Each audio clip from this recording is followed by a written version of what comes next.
Well, hello, everybody. I hope I'm coming through loud and clear to you all this evening of the Saturday. Nice to be here and seeing you all. I saw a lot of you earlier in Rory's stream, and thank you all for being here. Debbie Guzzardo, thank you so much for being here. Doc Terry, thank you a million times over. Summer Jade, thank you. Sony, thank you so much. Randy Fur, my friend, thank you for moderating for me this evening. And we have Cryptic Conversions. Thank you for being here. And Terry Martin, hi. Good to see you, Terry. Nani McPoppins, good to see you too. And Rove, of course, hi. How are you? Hope you're doing well. Am I coming through? I hope I'm not. I wasn't. Yeah, I hope I'm not coming through. Jacqueline Keeley, sorry I misspelled your name earlier. Oh, hi. Dr. Terry, hi. How are you? And Clara, hi. And of course, we have our Rory. He's coming up here shortly. We have Calder covered. Good to see you. And we have JB. How are you? And we have so many of you. Thank you, Law. Hi, Law. And woke up in 1984. And everybody's who's just watching. Hi, Warrior. And Sally Shepherdson. And yeah, everybody who's watching, thank you. Thank you so much. Let me bring up my Rory for now. Well, hello, Rory. Hey, Golf. How are you? Good. Good to see you again. Let me remove my You too, as wonderful always. intro that you did for me. Thank Oh, you. I did the easy part. You did the hard part. Nah, it was so cool that you did that for me. I'll figure Oh, out a better way to present it eventually. no, And I was digging the music. Like I said, I felt like I was about to watch like a sci-fi show. So I love yeah, it. So it's awesome. yeah. We are waiting on Annie to come. Mhm. She's falling behind a little bit on her timeline here this evening, so we're waiting on her to show up. But I thought we can go ahead and just start a nice little conversation before she gets Absolutely. here. Yeah. Absolutely. So earlier we were on Rory's show, and there was a lot of discussions Mhm. about Leighton's shoe prints and this and Mhm. that, Mhm. and very important parts of course, this whole case. But what I thought we'll do today, because of course, Annie's been speaking about this for quite some time, is we're going to discuss when she gets here the alternative, or how do you call that? The other, you know, Parallel. parallel parallel investigation is what we're going to talk about Mhm. a little bit. But since she's not here yet, I didn't want to start off showing that clip. No, that's fair. So instead, I think what I wanted to do was, I don't know, I have not seen this yet, but I'm sure a lot of you have. Mhm. And let me just remove this. So And I then, want to answer Aunt Clara's question. You were very good. I did go to film school. Thank you. I did. oh, Smart girl. what school? So, yeah, I went to a technical school. It's called LA Ort, and so Oh, my degree is in digital media, specifically video editing oh, and videography. So that's why well, when I go down to and do all that stuff, it looks the way it does. So well, that is perfect. yeah. Well, look who's here. Hey, Miss Potts. Hello. Hello. Can you How hear are you me? today? Yes, we can. We can. How are you this evening? I'm good. So sorry for being late. Not a problem at all. I just started it a minute ago, so you are not behind by much. And, I told you, don't worry. I sent you an email. I understand. It's okay. Yeah, thanks. Sorry. I work. I work a lot. I have multiple jobs, and I was at one of them tonight. Oh, Girl, I understand exactly what you're talking about. So no excuse. exactly. I know exactly Exactly. what you're talking about. Yep. So I'm really happy to have you here, of course, Annie. And it is about time we discuss your favorite topic here. The yeah, the I call it alternative, but Rory has a better word for it. It's What is Well, called it? parallel. Parallel. Why can I not think of that one word? Good Lord. Parallel investigation. well, what's funny is I've heard people saying that, like, and I'm like, well, I never really thought of it like that, right? I never really, Well, what does I don't. parallel mean? It's just two. It just means two investigations that are being run at the same time. That's all it means. Correct. Yeah. Right, right. And initially, I never would have suspected like that anything was going on until Elisa Massett said what she said, and then that just kind of sent me for a loop. So, hmm And we're going to hear exactly what she says. I do have it lined up. I just am not sure where it starts in when she starts talking. So maybe do you have like a mark, or I if don't I start playing it? think, but I do know that it's after Payne and Cyree both give Mhm. their testimony. I believe it's her closing like arguments, Yeah, technically, like, for that day. Yeah. yeah. So I got that lined up, and we're gonna go into that, but a little bit before we start that, can you tell us like how did because it was hard to understand what she was saying. So go through it a little bit how you got to that conclusion. Like, Um, well, just when listening to her speak, especially, sorry, it's going to be loud for a minute. I'm feeding my cat. Let me mute my mic because this is going to be loud. did she say feed her cat? Sure. I'm not sure. I just heard her say something, and this is going to be Feed loud. some So yeah, she's feeding something. Yeah, no, I'm sorry. I just got home and my no cat worries. is like flipping out, meowing at me, and I didn't Oh, pour her food in the bowl and have it be really loud in your ear. oh, that would have been cute though.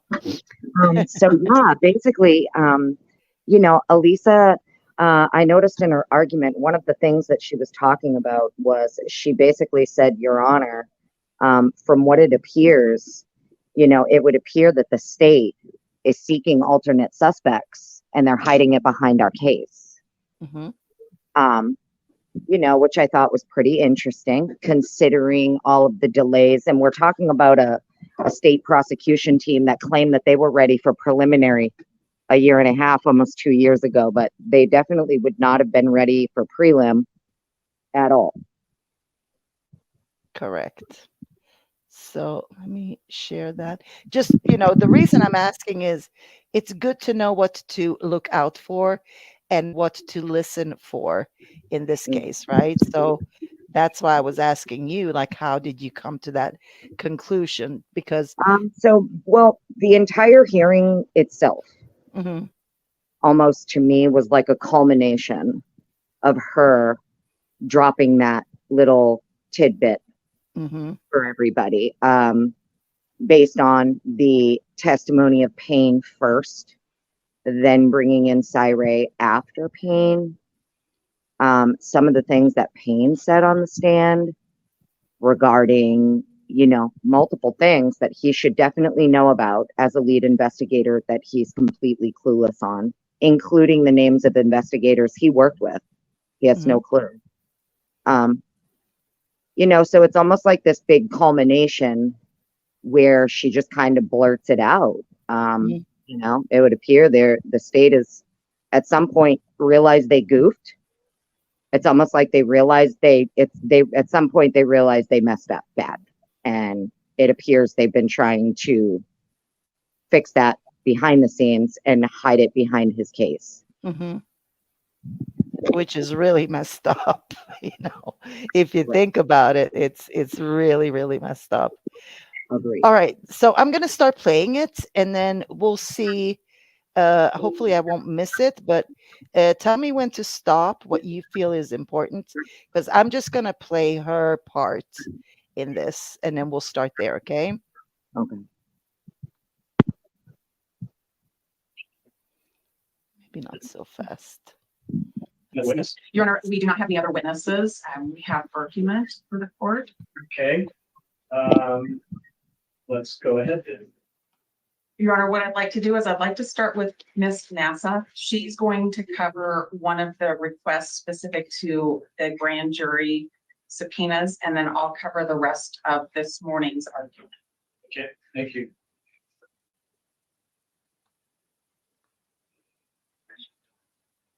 Your Honor, to facilitate this argument on this point, I am going to hand you defense exhibits A and B that were submitted in our records for today. I want you to be able to look at them while I'm talking. Okay, thank you.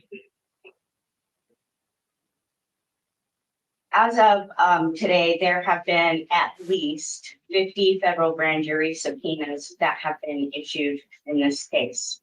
Exhibits A and Exhibits B are an example of copies of grand jury.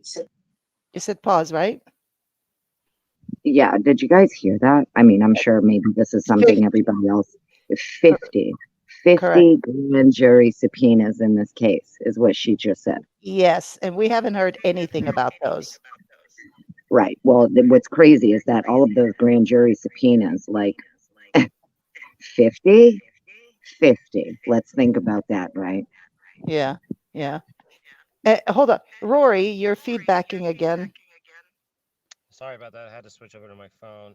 Is it really bad or? Yeah, it comes through really, I'll turn really off my bad. mic. I'll turn off my mic.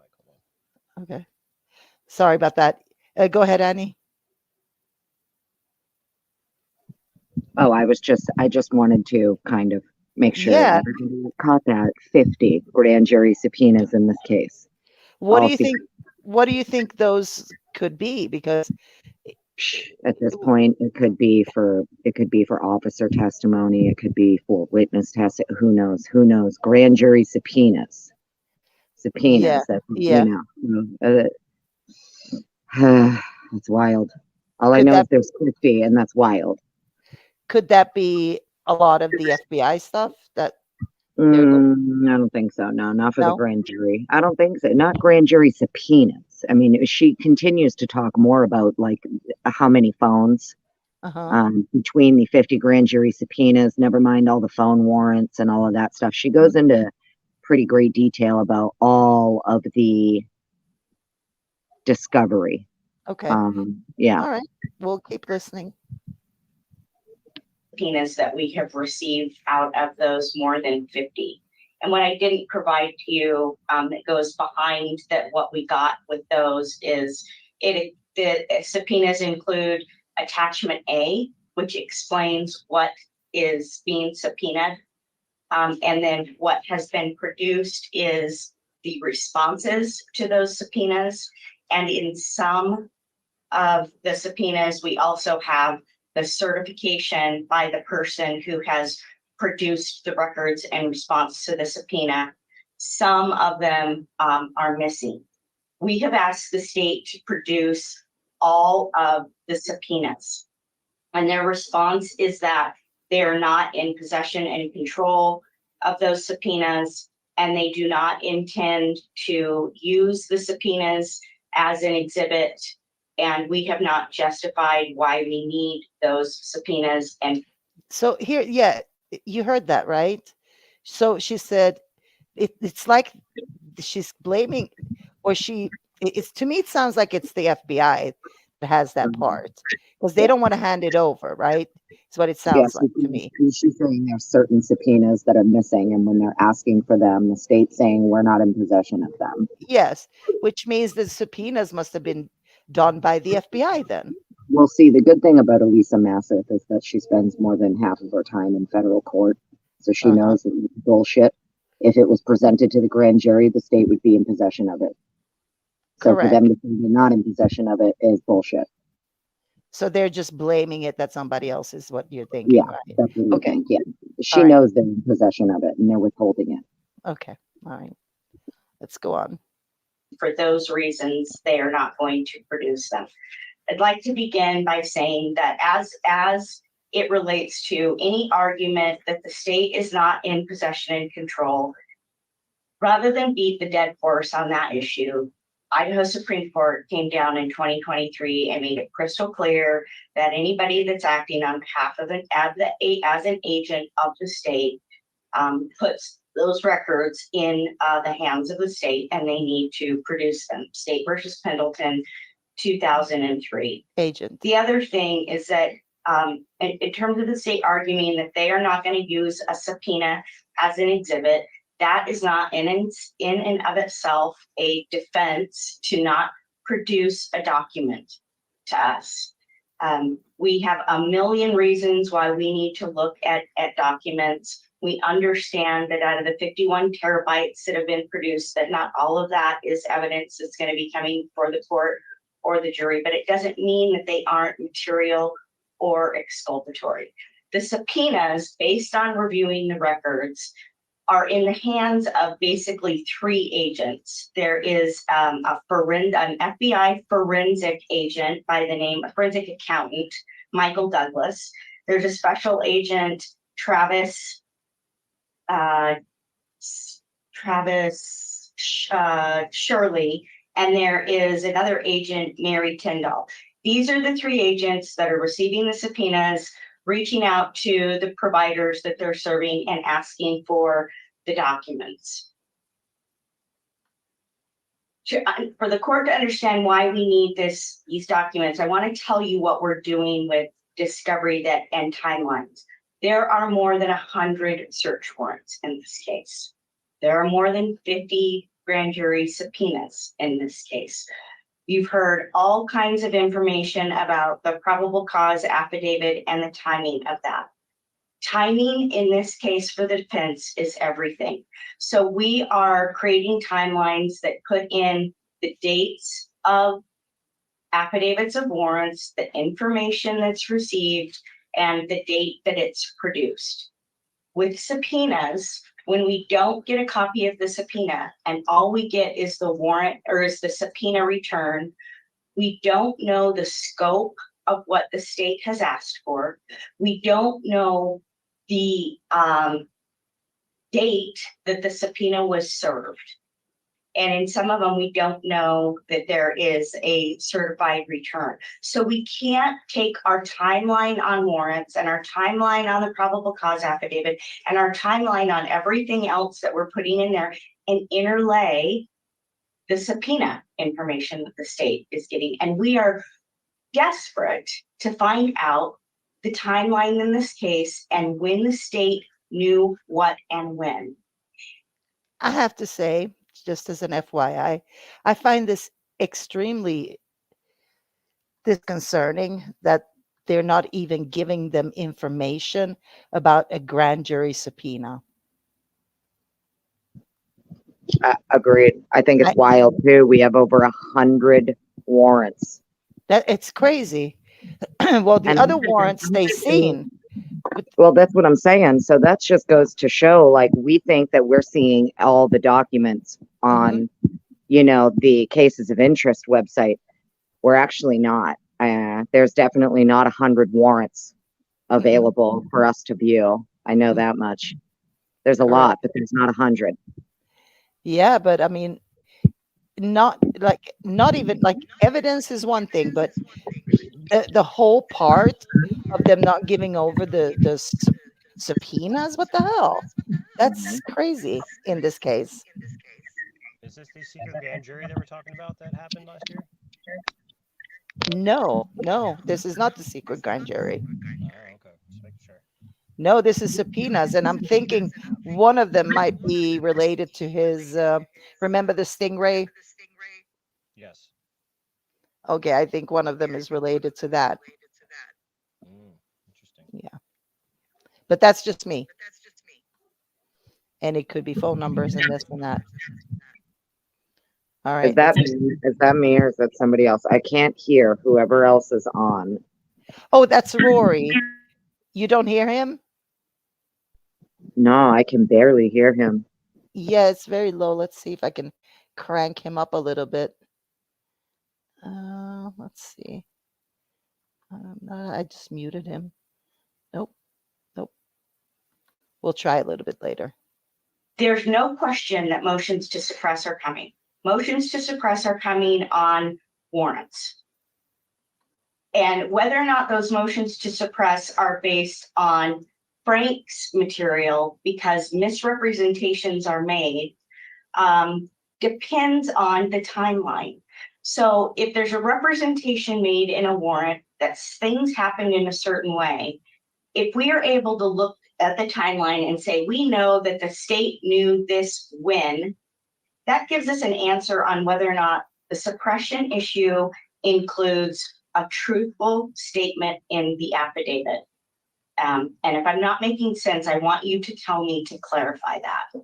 But we need to know the timeline of all of the evidence in this case and when the state knew what it knew, or why certain things were being looked at before Mr. Koberger's arrest or well into late in the year in 2023 related to the victims, and try to piece together, is that something that the state is still seeking because they're pursuing the alternate suspects that exist in this case? There's so many things that we're trying to understand. Okay, that was alternate suspects. So she hasn't gotten to the part where what you're talking about, correct? Annie, I'm sorry. What was that? Play that one more time. I missed it. I'm sorry. let me go back 5 seconds or something. That exists in this case, they're pursuing. Is that something that the state is still seeking because they're pursuing the alternate suspects that exists in this case? There's so many things that we're trying to understand. No, Yeah. that's the first time she mentions it. I believe she mentions it again. Okay. Yeah. Okay. So that's why I have alternate suspect in my head. So I wasn't that far off. Okay. All right. Let's keep going. So what we're asking you to do is enter an order compelling them to produce the subpoenas. You see that they had at least 2 in their possession that they possess, and it will clarify it for us. And we will be able to create our timeline and put all of these things together and know when and why the state was doing these things. And just to add one other component, you're hearing about cell phone records and cell phone records today being produced on warrants. Well, there were several sets of cell phone records that were produced pursuant to a grand jury subpoena.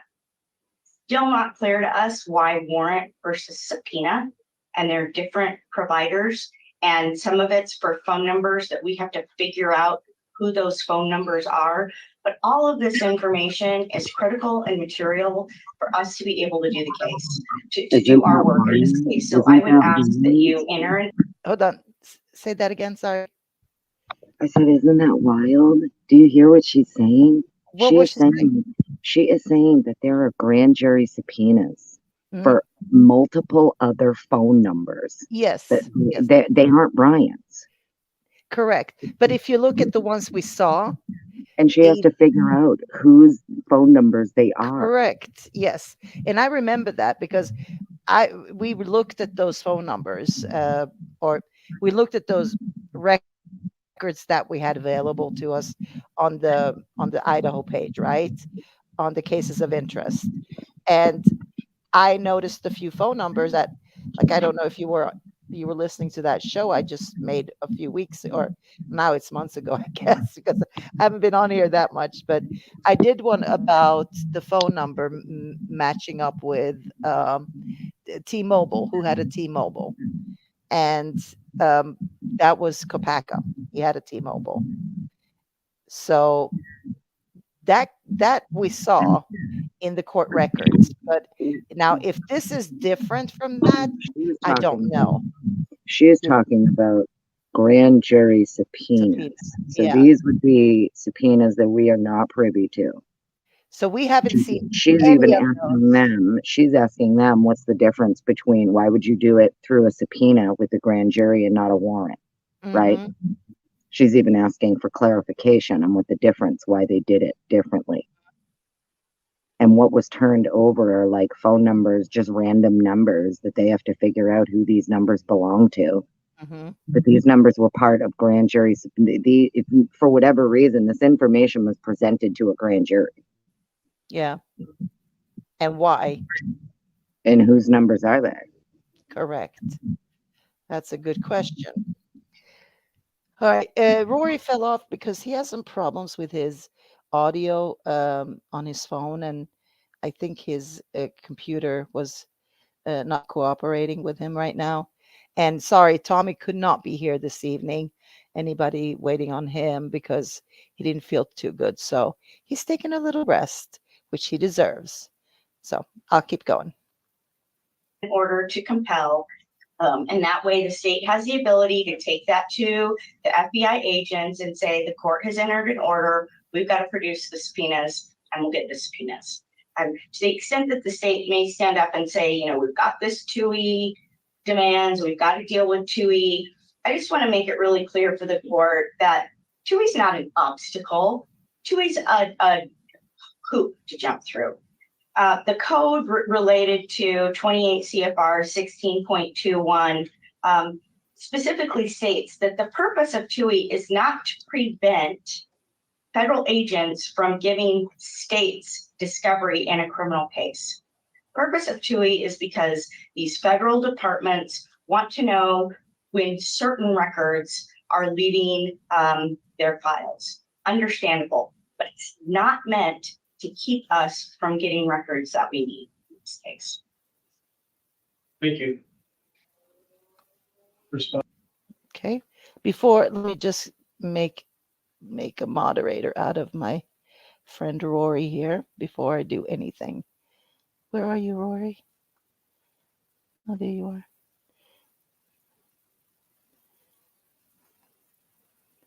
Okay. There you go, Rory. All right. So we're just going to keep going and see what the prosecution has to say here, right? Thoughts?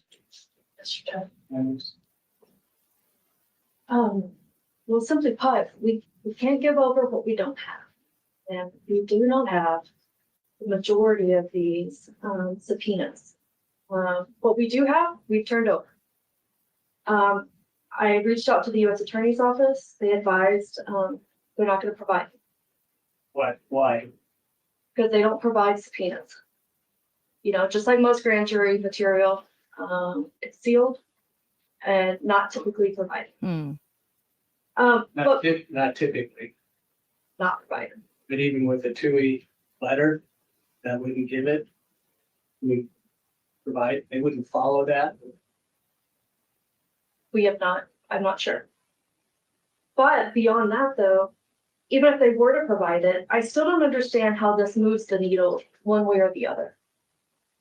You can tell, I've detailed, there's 71 federal grand jury subpoenas.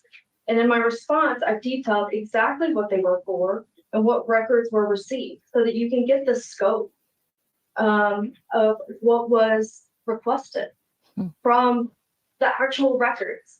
The piece of paper that was given over saying, give us these records is all they're asking for, but they have the records. They have the important part of this. So they have the timing based on the subpoenas Off of that the you records, provided to the defense. off of the records provided. You can tell the scope as well as what they're for. And I've detailed exactly what they were for, the scope, in my response.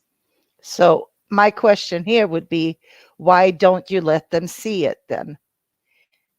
If it is what you're saying it is, why don't you let them see it, correct?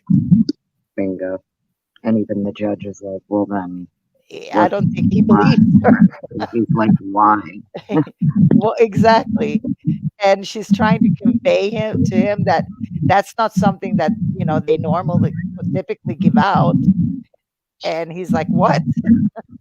But no, that's just shady, shady, shady, shady, shady. Oh, and I just want to point out we are watching Jules' recording of this hearing.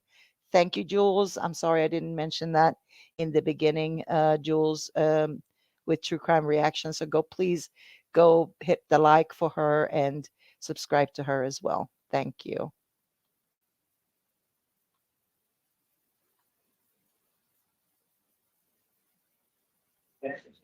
Any response?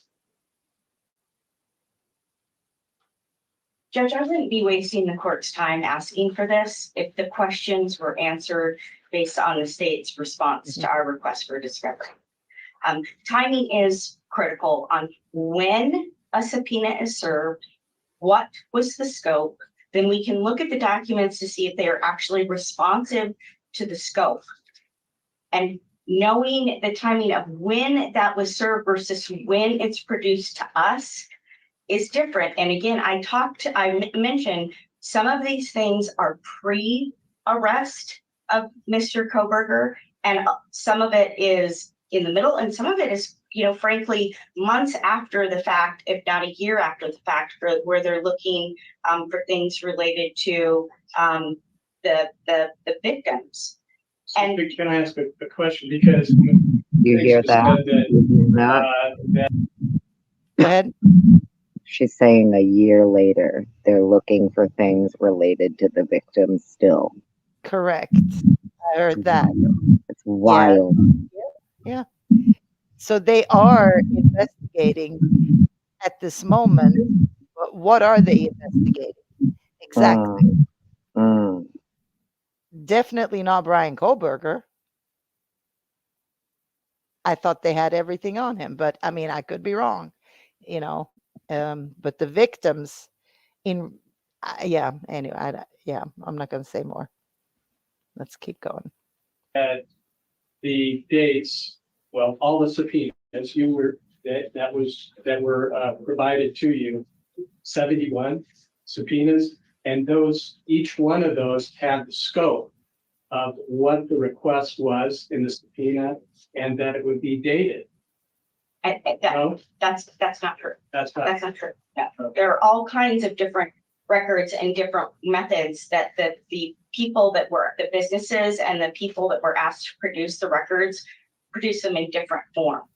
I do not know when they received the subpoena, the timing of it, and I do not know for all of these what was the scope of what was asked for versus what was produced. I do know what's produced, but I don't know the timing. And the answer of the date discovery provided, which is in Exhibit 1, that the date that a discovery is provided to us doesn't answer the first two questions that I have, which is the timing of when they asked for it and the scope that was stated in the subpoena of what they asked for.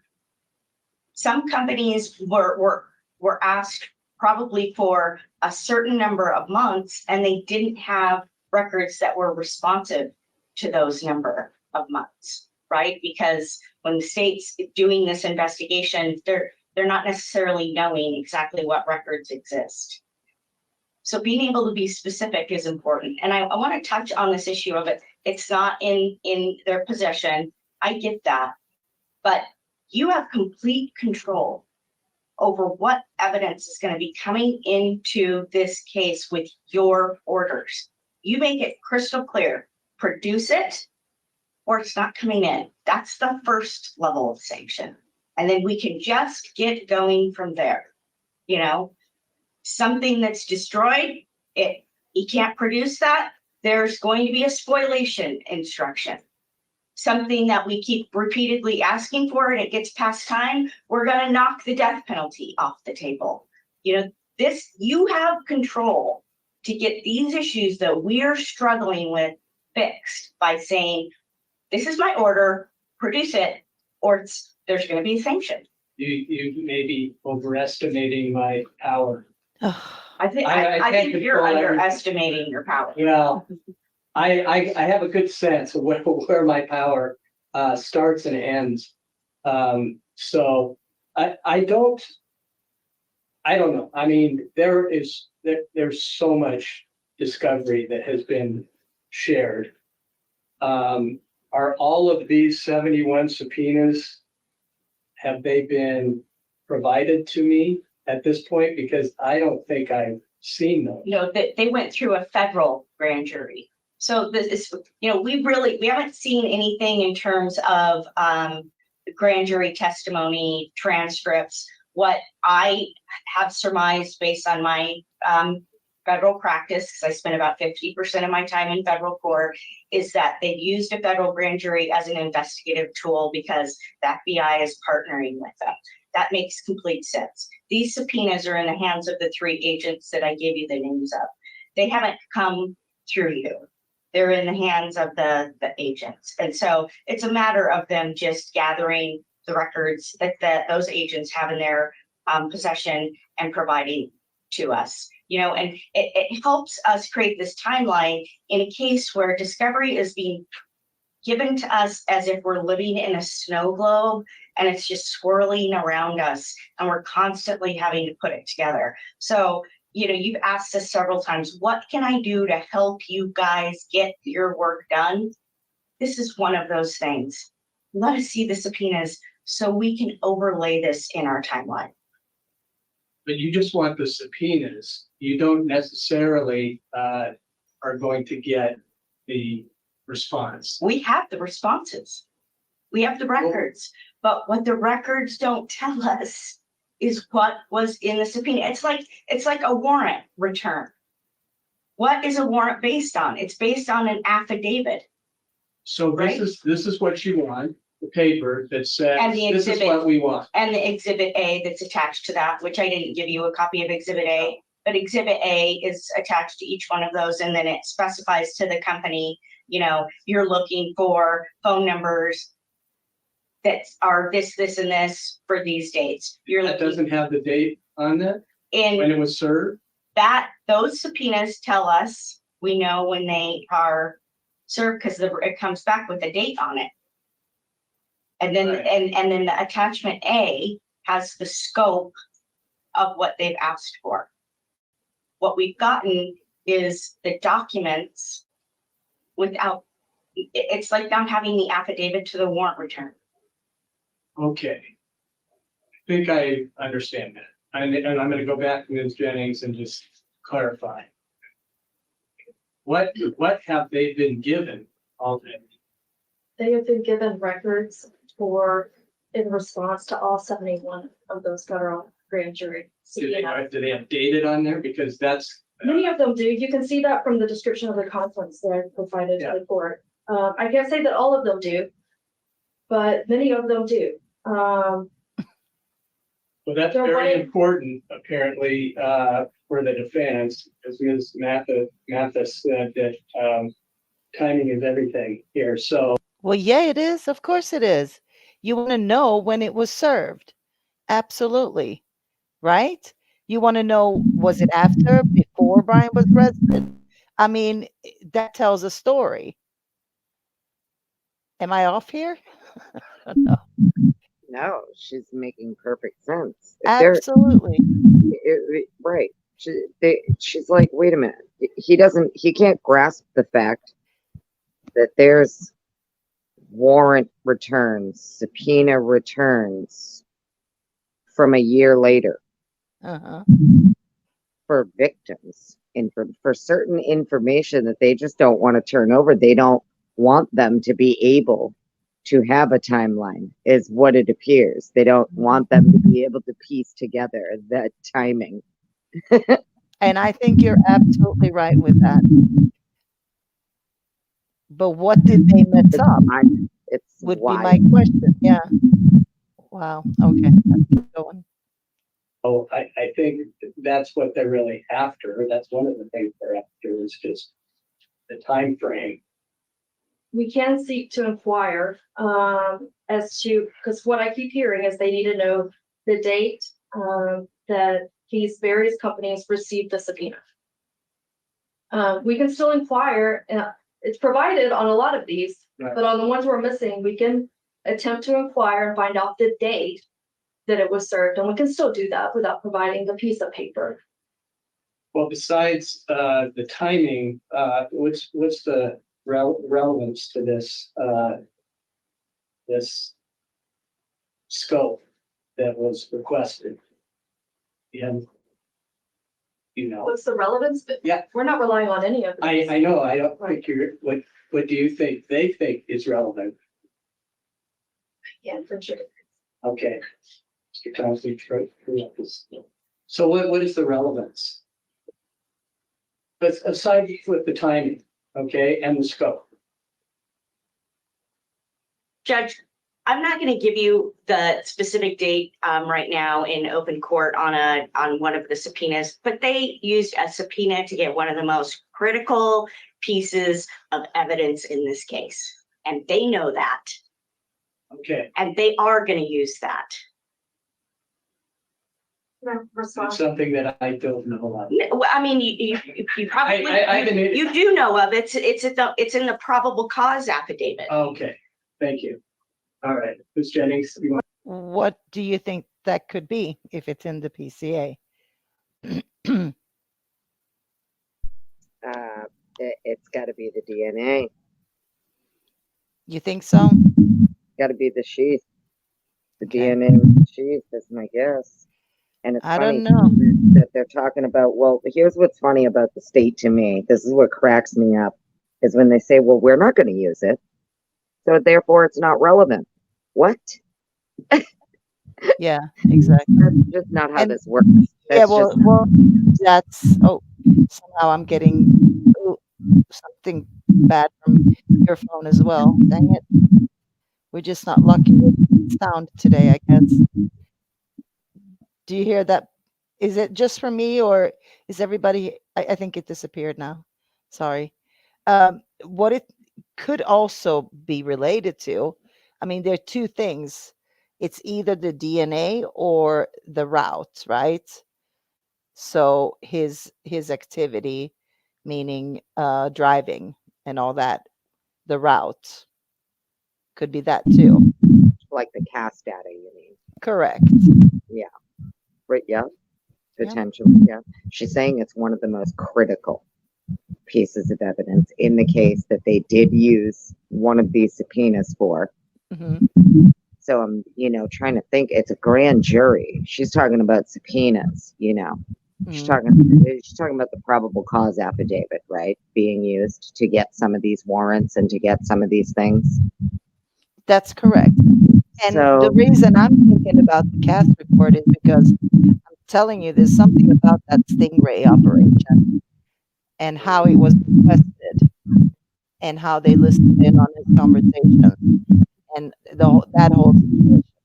I think it has to do with his routes and all that. But you could be right; it could be the DNA as well. could be, well, Mhm. I'm looking at it going, well, she's talking about like the most critical. Yeah. So I'm trying to think of just what, but it blows my mind the way that they just so nonchalantly are like, well, it's okay because we're not going to use it, so therefore we don't have to produce it. That's just not how it works. Whether the state plans to use a piece of evidence or something they secured from a warrant or whatever, it doesn't matter if you plan to use it. It's still relevant to the defendant for their case. It's wild to me that regardless of whether or not you think he's innocent or guilty, right? Leave that off the table. This is like, if this was anybody, it's just kind of, it's so crazy to me that anybody, literally anybody, can just be told, well, it doesn't matter how we got to you. We don't even have to show you proof that how we got to you, we did it through legal channels. Hmm. You have to prove to us you didn't do the thing we're claiming you did. Hmm. exactly. It's I mean, it's sick. It's really sick to think about it. So, yeah, there is no justice system here. No, no. All right, let's go ahead. What I can tell you is that for the majority of the stuff, we did state search warrants. And we've received many of these records that way. Okay, thank you. All right, enough with that. Thank you very much. Appreciate it. Maybe it's a time to, well, let's see, where you still have your argument. Yeah. How long do you think? Your Honor, my intention is to talk about the law that governs discovery requests. And So, Annie, is that still coming up, or was that the part you're talking about already? to be honest with you, I have no idea exactly where in the hearing it is. Is this the hearing that was with Cyree and Brett Payne? Yeah, this is the one. This is the one because I don't know. I could have sworn it was like towards the end when like Massif is kind of, she gives like her couple of final booms. She talks about, you know, how it appears with everything the state is doing, it appears that they're pursuing alternate suspects. Could have sworn it was like towards the end of the hearing that day.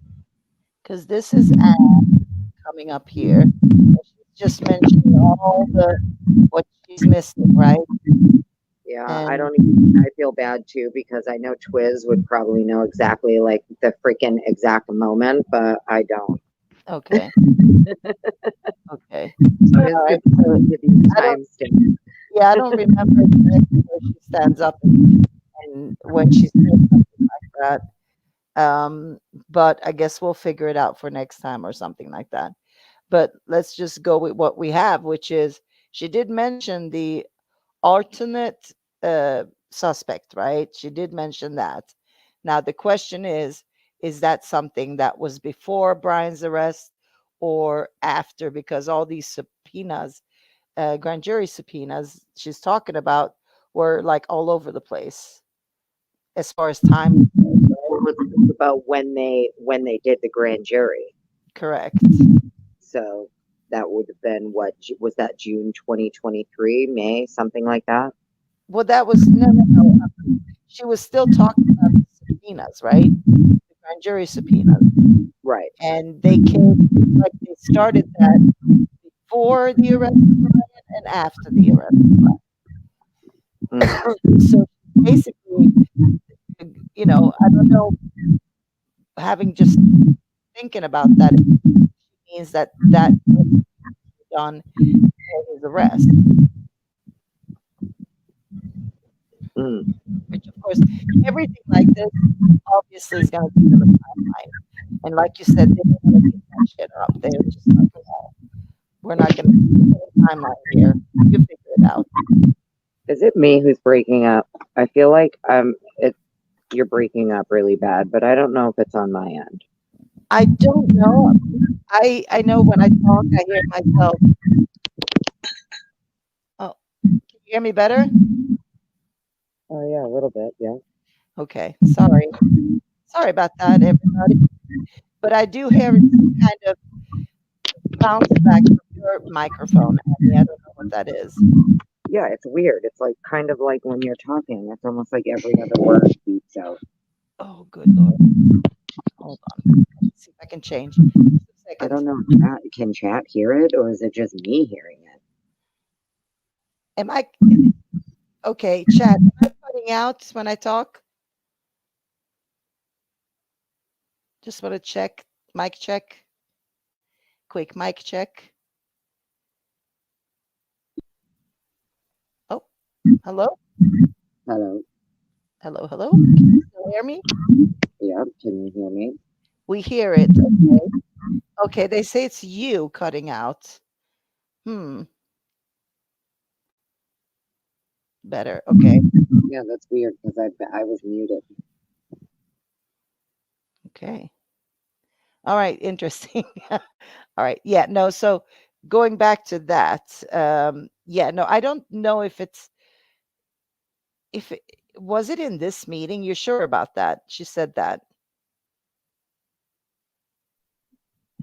Listen, it was definitely one of the last hearings where she kind of goes off in court and she talks about how it would appear based, that's what the state is doing, that they're pursuing alternate suspects and they're hiding it behind their case. Those are the specific words that she says, is that they are pursuing alternate suspects and hiding it behind this case. And it was an ad that said it, right? No, it was definitely massive. I wish Twiz was in here because I'm telling you, he would be able to tell you like timestamp and everything. It was one of the last hearings that they just had. I could have sworn it was the one with Payne and Cyree. Because I don't see Maybe it was a different one. she sits there. Maybe it was the one prior to the Cyree and Payne one, with Edelman. Maybe it was the one that when they called Edelman up, maybe the survey one.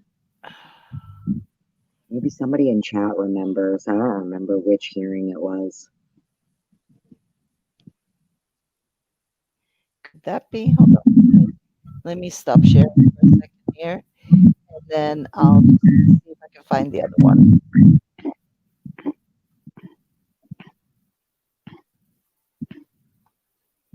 Let's see. Okay, let me go to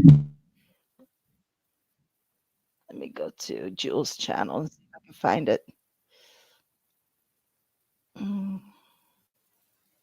Oh no, that was a live.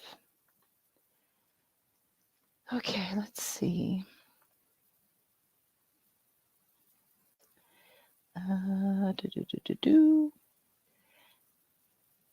I don't want to go to, oh, maybe she didn't record it. Yeah. Okay, so she didn't have that recorded, unfortunately. Let's see if anybody else had that. Which one was that? Adelson's testimony? Annie? Edelman. Stephen Edelman. Edelman. Yeah. Okay. But either way, I do think it's interesting. I'm sure many people in chat who listen to the hearing, anyone who actually has listened to the last few hearings, if you're paying attention to what some of the defense is saying and some of the things that they're filing, it definitely leaves room for speculation. I could see why people speculate that there is clearly some kind of alternate investigation happening with other people that are not Brian, right? 100%.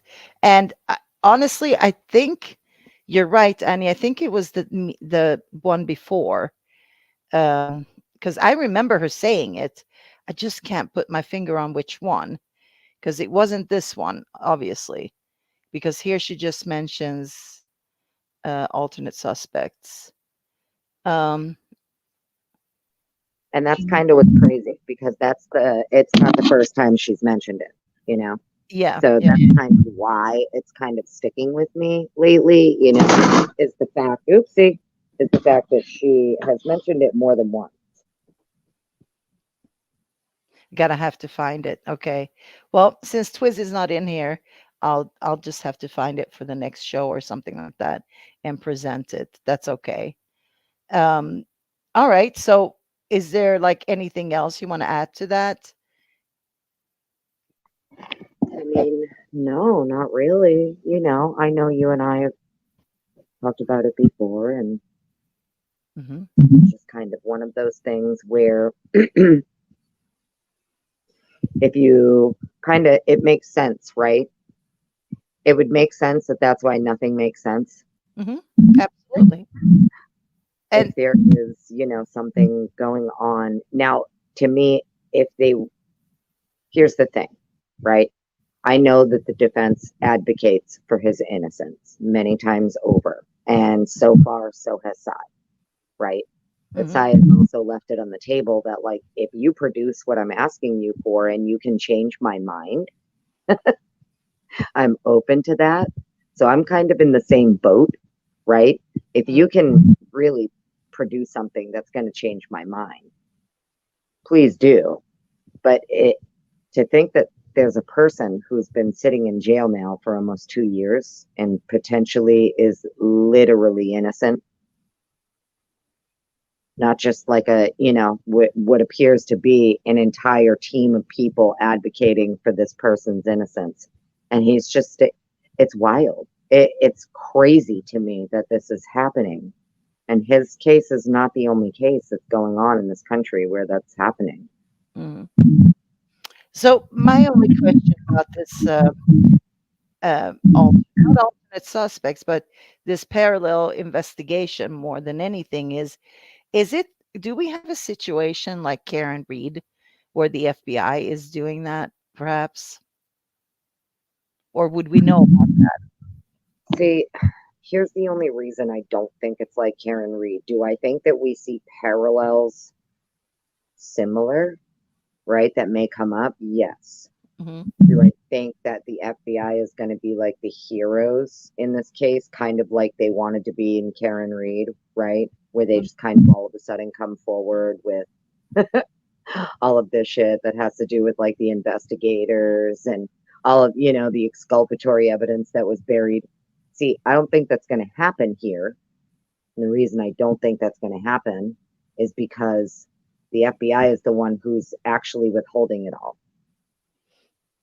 Right? So Sure. from what the defense is saying that like most of what, even the state is saying, most of what they can't produce or they don't have is because it's not, it's in the possession of the agency who won't give it up. Mm. Mm. Well, that's the question.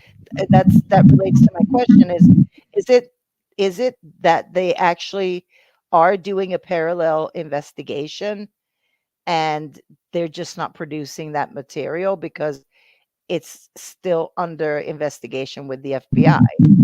Then I can see how they wouldn't want to give that over. Fair or not for Brian, if there's still an investigation going on, that's a problem, right? For them to give any material over. That's exactly what it sounds like. They're not going to hand over anything that's privy to their own investigation that they consider, right? Mm-hmm. But then that would tell you too, and Massif knows this because she spends most of her time in federal court. That's why she's saying this stuff, because she knows if they're not giving it up, even with Tui, then it's likely they're pursuing alternate suspects and they're not right. There's a whole other case happening and they're hiding it behind his, which I don't know if it links to him. Right? I don't know. That's my question too, is like, I don't know. but even if it doesn't, and it's a whole other ball game that the FBI is doing, right? Would that, like, would they be able to even say that they're pursuing something else when they already have him in custody and the state is doing their state thing? Is it their responsibility to go in and like, hey, we got the guy, you know what I mean? Or they just let it roll? The FBI, I don't know much about those things, but I would like to know if they just would let that roll. It's going to be interesting to see how it all plays out, because there are certain things that, like she was explaining, Tui isn't, it doesn't mean that with Tui, like, oh, we don't have to give you those. No, it's like a step you have to go through, but it doesn't mean that they don't have to produce these things. If you use them as part of your, say, grand jury, you use them to present to a grand jury for an indictment, and then you want to say that we don't have that, that's pretty crazy. Well, the reason they don't have it is because there's somebody else that they're looking at that fits into, you know what I mean?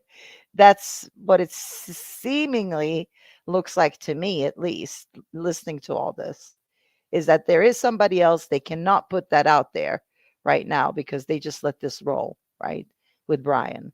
Because I don't understand why they let Karen roll if they have something else going on and they're like doing all that investigation on the back end. But is it their responsibility to come out and say it and change it?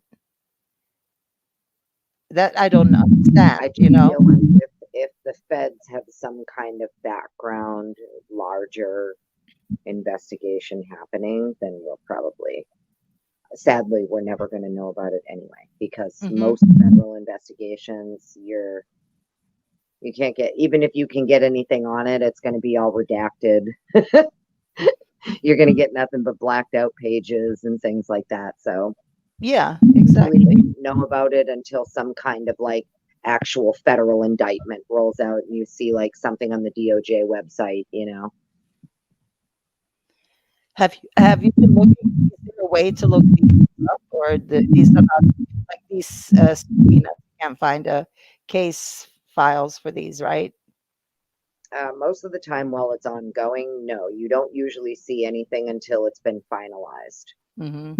When you actually see people charged and right, their sentences handed down, that's when you'll see something posted to like DOJ website. You know, for instance, when they do like a really large investigation for narcotics or gun trafficking or whatever, and they do a huge bust, 9 times out of 10, all of that, the entire trial, all of it is sealed and until the people are actually put in jail, sentenced, and all of that. And then you'll see something posted to the DOJ website about after 2 years of investigation and efforts from blah, blah, blah. You know, Mm-hmm. other than that, though, you usually cannot see ongoing anything. No, but yeah, I understand that, but like, I'm just wondering is like, but you wouldn't know that either, I'm guessing, is if there is a alternative suspect, but it's not the state's suspect, it's the FBI's suspect because of their investigation. How does that look like? I would really like to, I need to talk to a lawyer. I need to find that out. You know, it would be strange, right? If you think Mhm. about it, that the FBI would be pursuing an alternate suspect when they're the ones who allegedly gave the tip on Brian. Yep. Wouldn't it be People wild? are still having problems. Hold on. My microphone is acting. Let me switch it up. Hold on, hold on.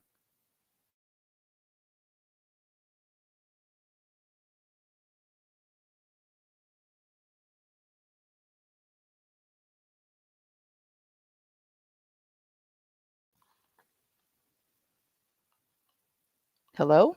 Can you hear me? I can hear you. Okay. I think this is better. People are saying that it's like something rubbing on. You No, definitely there it is again. I think it's something with my microphone. Is it better, or is it still yucky sounding? I mean, it sounds much better to me, but I don't know if it sounds different for other, like on the other end. So when I talk, I can hear it's like some echoing sound sometimes. Now it's gone. I don't know if you muted yourself, Annie. Maybe that's why. I usually try to mute when other people are talking, just so Mhm. that in case there's noise in my background, it doesn't interfere. Oh, I don't know where it's coming from. I apologize, people. I'm doing my best. But we'll wade through it. Sorry about that. So where were we? Oh yes, the FBI. So I would all like I'm sort of a stickler for details, and I would like to have an answer for if, as I say, if this is a parallel investigation going on by the FBI, if they have an alternate suspect, how are they relating that, or are they relating that to the state? How much of that can they talk about, and can they even do anything about Brian's case? Because I don't think so. Well, it would be interesting too if maybe like whatever the federal stuff, if there is anything federal going on in the background, you know, if the alternate or alternates maybe are like deceased, or there is some kind of mitigating factor, right, that would prevent an apprehension, I guess is the best way that I could describe it, because I doubt that it would take this long to apprehend an alternate, especially if you had some kind of solid evidence connecting that alternate. Do you get what I'm saying? Mhm. If they haven't apprehended somebody already. It could be in another state. We don't know. I mean, I guess would that come out if they have him somewhere else? I mean, I don't know necessarily that it would come out. I just feel like if you are the feds, you are doing this, you're pursuing these alternate suspects, and you have been for what appears to be a while, according to the feds, right? Then, I mean, I feel like you'd have something by now and you wouldn't need to. Do you get what I'm saying? Like, I don't think it would take you this long. I mean, you got to Brian pretty quick. You had the Yeah. tip of Brian, very, very quickly. So, even if at some point the feds decided to go back and do something with the 3 unknown DNAs, maybe they did some extra testing. Who knows, right? I don't know, but something, if they are pursuing alternate suspects, led them to that. And it doesn't make sense that it would be hidden federally, because there's only certain things federally that you would need to, right? So if the feds are investigating something and looking to charge, it's not going to be specific. I don't think it's going to be for this, the actual crime of the murder of the 4. It is going to be for something else that's on a federal level. Because notice Brian was not charged federally. His is going through so if they're pursuing an alternate suspect that would have been a killer, an actual like knife wielding person in the home, I feel like that person, even if caught, would just be attached as a co-defendant to Brian's case. This is something federal. If there is any kind of alternate investigation going on, it is for federal charges. And we're not talking just like, it's not homicide, oddly enough. It could be homicide attached with something else. I don't know. Maybe, think about shit the feds handle. RICO, things like that. I don't know, drugs, trafficking, shit like that. That's where my mind goes when I hear federal investigation, federal, right? Absolutely. I mean, I know that this is not Moscow Police Department doing that to begin with. I mean, we can safely say that it's not the Moscow Police Department. It's the feds doing some kind of parallel investigation. We can probably, as I say, we can rule out Moscow Police Department doing it. It would probably look a little bit different if they did. Right? Is that what you're meaning too, Annie? Right. And I Yeah. also mean that, like, so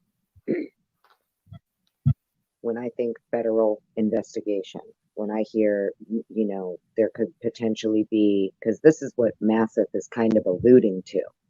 She's alluding to the state, along with their federal partners, kind of pursuing these alternate suspects and hiding it behind the case.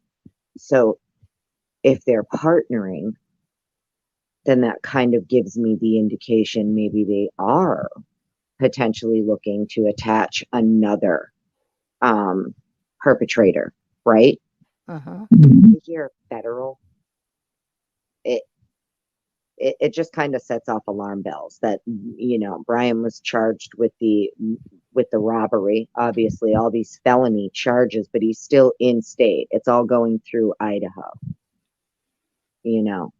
Federal is different. When the feds are investigating stuff, there's a different, they'll assist. There's one thing between assisting on an investigation and then the feds using a current case to hide behind in order to pursue alternate suspects for federal charges. Right.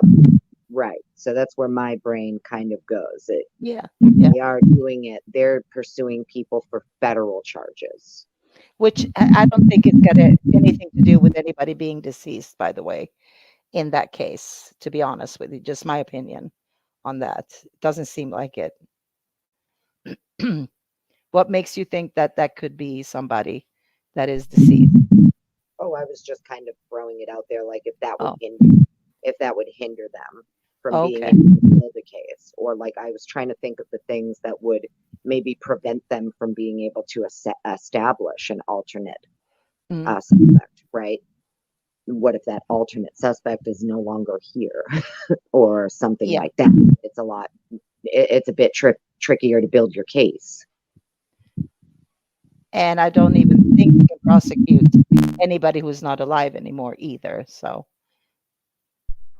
Right. You yeah. can't be called as a witness. They can't be obviously indicted for anything. They can't be charged with anything. So, but then when you hear her talk in court and some of the things that she says, it's just kind of where my brain goes when I hear pursuing alternate suspects, state working in conjunction with like their federal partners and things like that to pursue alternate suspects. Things like that just kind of send up alarm bells for me. Yeah, definitely. Yeah, there's definitely something going on the back end here that we're not privy to, obviously. And Lord knows if we'll ever find out about it. Like, this is insane. Like, how deep does this flipping rabbit hole goes? Like, how deep does it go?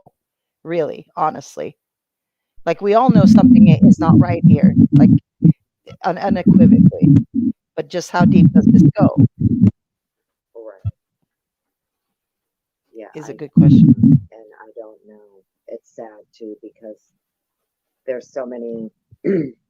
We all started at some point in this case with what we thought when we first heard about it, right? And then slowly but surely, your brain goes, wait a minute. Like I know when I first heard about it, I'm like, oh shit, this was some kind of like crazy hazing thing gone wrong. That was my initial thought when I heard 4 college kids stabbed in their home. I was like, oh my God, some kind of like hazing. Then you hear, this lone perpetrator with a knife across 3 floors, and I'm like, okay, so they want us to think it's like John Wick, Jason Bourne. But then this is also prior to gag order. This is also when people were like going on live TV like every day, news crews outside the home.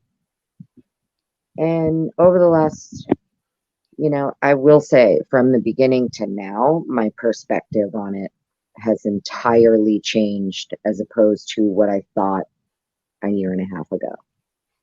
Absolutely. Well, I mean, it goes along with the more meat we get on our bones, the more knowledge we can collect. Obviously, will change direction of where this could possibly go, right? Because that's what we've been waiting on is information. Right. So, exactly. And even with it's going to be mind blowing to me if not only is Ray able to prove that his phone was nowhere near Moscow, Idaho, when this probable cause affidavit claims it was, right? But if he's able to, because anybody who's actually listened to his podcast and how him and Carrie are able to explain, very easily too. It's very easy to understand and very educational, in my opinion, how they explain it to us, how they do what they do, how they're able to use these tools, right? And he's saying that it's not the software, it's the methodology. If you follow his methodology, it is what it is. It's going to work every time. And this man talks about how he can literally place phones traveling together He can place phones within a couple of feet of each other, things like that. So I'm going to be interested to see his drive tests, not only for Brian, but I'm going to be interested to see if he does any drive tests for, say, Kaylee leaving Coeur d'Alene, coming to Moscow, and then all of the phones that interact with her phone while she's there, through the murders right up into the 911 call. I would hope, like, as the defense team, that's what I would be asking him to produce for me. I would want all of the cell phone records starting from the whole weekend, not just the night of the murders. Do you understand what I'm saying? Yes, I I would do. want to know whose phones traveled together all weekend, whose phones were within just a couple of feet of each other. I would like to know if she actually traveled alone or if there were other devices traveling with her. Things like that. That's a massive undertaking, by the way. I mean, not really. It's actually not for someone like him with what he does. It's something he could do quite easily if asked to. Like, Mhm. obviously, you have to ask for that, something that specific. I don't know if that's been done, but like, that's what I would want. And it wouldn't be 100% either, because you have to have the timing data from, I believe he said the closer you can get the timing data from when it happened, the more accurate, you know, all of this is. And we're like, I mean, even then, if the defense is having a hard time establishing a timeline, right? There's a Mhm. timeline too. It's quite easy to establish a timeline with these cell. I'm telling you, if properly asked for, specifically, it's actually not that hard. Going to be that hard for it to be done. I don't know if it's been done. I'm just saying, I'm a nosy person. Never mind if I'm the defense. I'm just wicked nosy. And I would be very interested to see exactly how many phones were in that house, say from 11 p.m. right up into the 911 call, when they claim the 911 call came in. yeah, I would that's want, absolutely without a question. right. That makes sense. Definitely, it wouldn't be that difficult because you can narrow it down. And the reason they can narrow it down, they can put these phones within just a couple of feet of each other. Correct. Yeah, because I mean, I suspect that there were people there earlier than what they're saying in that house. Because if it is true that these kids were awake, I'm calling them kids, I'm sorry. Oops, Annie disappeared. Um, this is just what I'm thinking. If it is true that the kids were actually up all night and communicated with each other, meaning Bethany and Dylan communicated with each other, then it would make sense that they would have called people earlier. As a matter of fact, they probably called people right away because they were afraid. So if they were home, oh, there we go. Annie's back. You're back, Annie. Oh my God, I'm so sorry. It's okay. The I think last the thing I sound is heard better. was the last thing I heard was if it's true that these kids, and then I accidentally kicked myself out. Yeah. No, what I was saying is, if it's true that these kids, like Dylan and Bethany specifically, communicated with each other during, this crime, right? We've heard that theory a couple of times from different people. If that's true, that means that they called people over earlier than what we're led to believe. 100%, because they were scared. So there were people there early in the morning, Mm, like maybe even in the middle of the night at one point, for sure. Because, and I'm not saying they're guilty in any way of anything, but I would think that they were scared and they right. did call people over, because they didn't Mm, call the police, obviously, right? They didn't call 911 right. until hours later. Well, I noticed too, even, that was something I noticed just watching a lot of the body cams from in that area. Not even necessarily just like the King Road ones, but just Moscow body cams in general. a lot of these kids don't call cops, Mhm. really. Usually if the cops are being called, they're being called by a lot of the older adults in the area. It's not necessarily the younger ones calling. So I'm not surprised that they didn't call 911 and that they called other people over first. I know a lot of people think that's crazy, but I'm actually not surprised. Look, and people are going to hate me for saying this, but I mean, if you've watched any of the body cams from that area, how they interact with students in that area, I probably wouldn't be calling them either if I lived there. Mhm. That's just me. I Yeah. wouldn't be calling those cops to my house either. I agree. I agree. So, yeah, I mean, the timing is going to be rough, and I don't know how they managed to work around it the way they worked around it to put, you know, um, Brian behind the wheel of this. Mm, And if they can't prove it, then, there is no case against Brian Kohlberger if they can't prove the timing. mm. And it seems like that's something that they can't. And it's Uh, crazy too when you think about it, because I'm not trying to get someone who's potentially guilty or involved off, right? I don't think that's anybody's intention. I'm more concerned about the what appears to be multiple levels of government kind of your rights are almost like an illusion mm, at this point, right?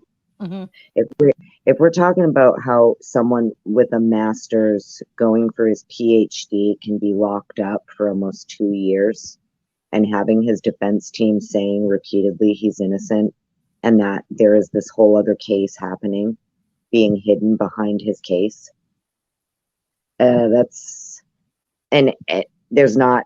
I understand us in like the true crime area, we're outraged, but I'm talking like there's no outrage like there is with Karen Reed. mhm, It's odd to me. mhm.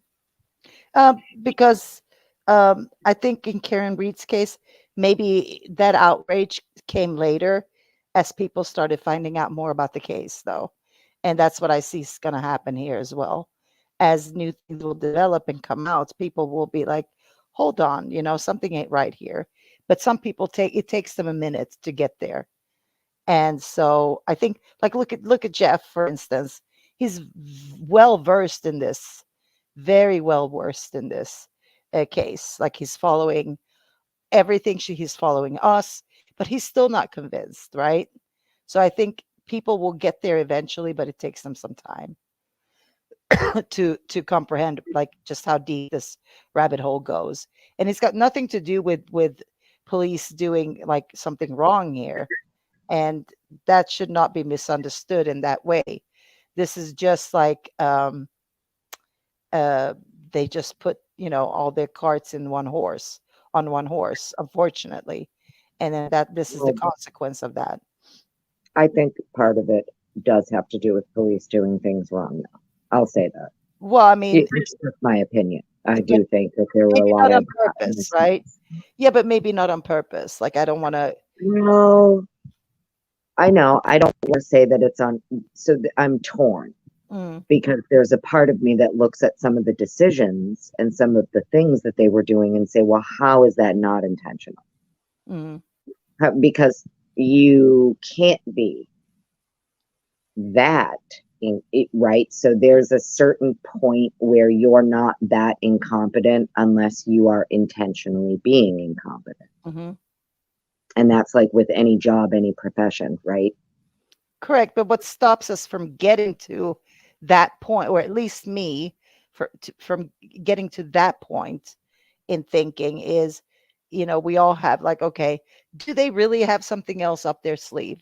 Which I really don't think deep down, but that's always the one thing that sort of stops me from going all the way, thinking that, police corruption. I really don't think so at this point. I can't put Well, myself. I think there's a part of me too, just based on some of the, especially with the latest filing, the 319 pages, Hmm. and them specifically referencing Scott Green. If you know how you can search the document, Hmm. if you search the document and you type in Scott Green, I think his name is mentioned like 8 or 9 times Yeah, I noticed that. in this document. Yeah. And it's so funny to me that they're like talking about his book and all this stuff, because I think that at some point they may potentially bring it up that you had the police being influenced by him Hmm. in these daily briefings and debriefings where he is giving guidance to law enforcement. Like, if that's something that gets brought up, if by some chance she's able to get officers to admit that, like, in these briefings with Scott Green, he's like giving guidance to law enforcement as to what to do and to keep things quiet and hush this up, that's going to be crazy, And because it, that's interference on another level with an it investigation, and the police allowed it. So, yeah, that is, and that's wrong. And I agree to that. That should have, in my opinion, either should never have happened, and especially not that type of influence from the university. But we saw that, like we saw how that all went down, like how much influence they had. They owned the crime scene, for God's sakes, and that's just so messed up on so many levels. Like they owned the crime scene. mm, I can't wrap my mhm. head around that. I And know. And then when it ever came out too that he actually grew up, in that house, yeah, I was like, yeah, you can't make it up. Like, no, Hollywood couldn't write this. yeah. I mean, they will now. Mm. Now I don't know if they're going to include all these little details, but I mean, I'm sure if it comes out in the case in the trial, they will. But they should include all these little things because everything adds up. Everything is connected somehow in a massive way. And oh, I don't know, that Bitonti guy, I think he is like a genius if he cracked this, honestly. Mm. Yeah. My hat's out, down, I tip my hat for Mr. Bitonti. Yeah. He's a wonderful criminal, like, forensic investigator. That's kind of, and the fact that he's still there, he's still Mhm, at hearings and things like that, mhm, is, I think it's going to be very, very interesting. We have the hearing coming up soon for the change of venue. mhm.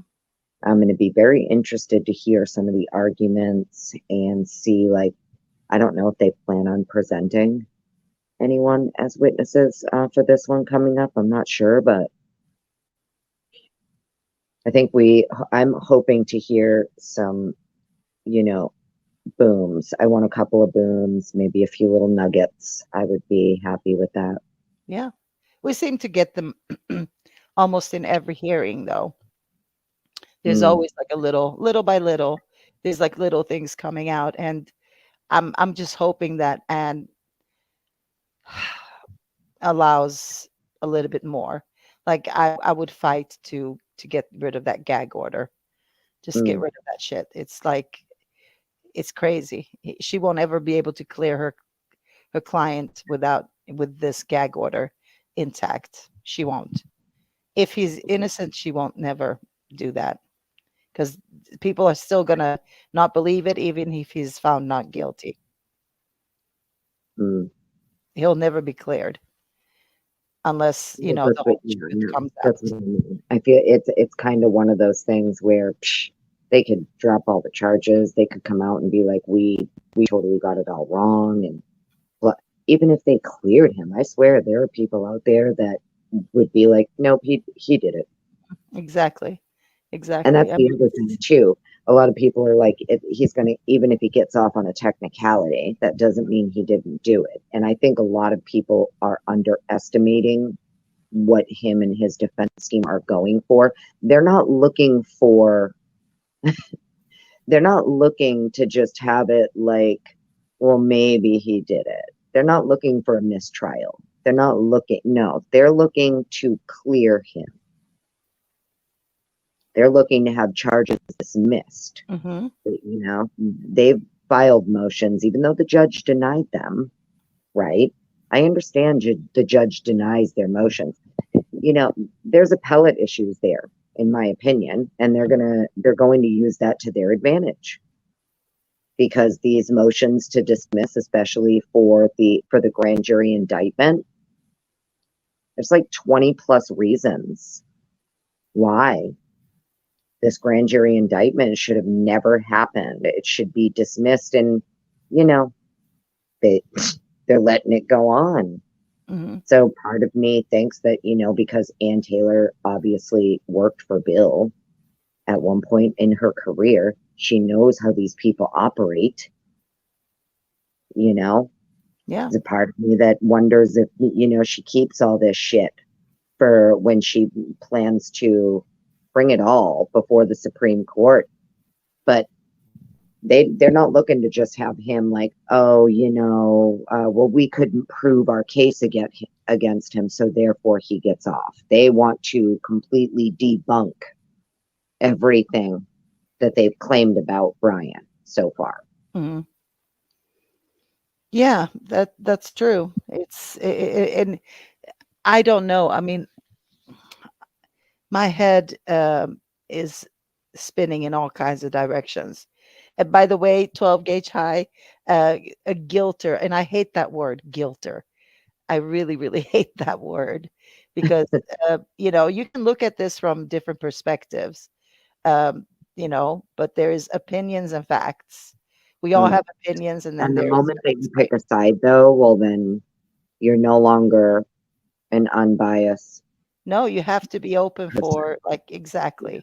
So yes, 12 gauge, you're definitely not a guilter, quote unquote. Good Lord. Hate that word.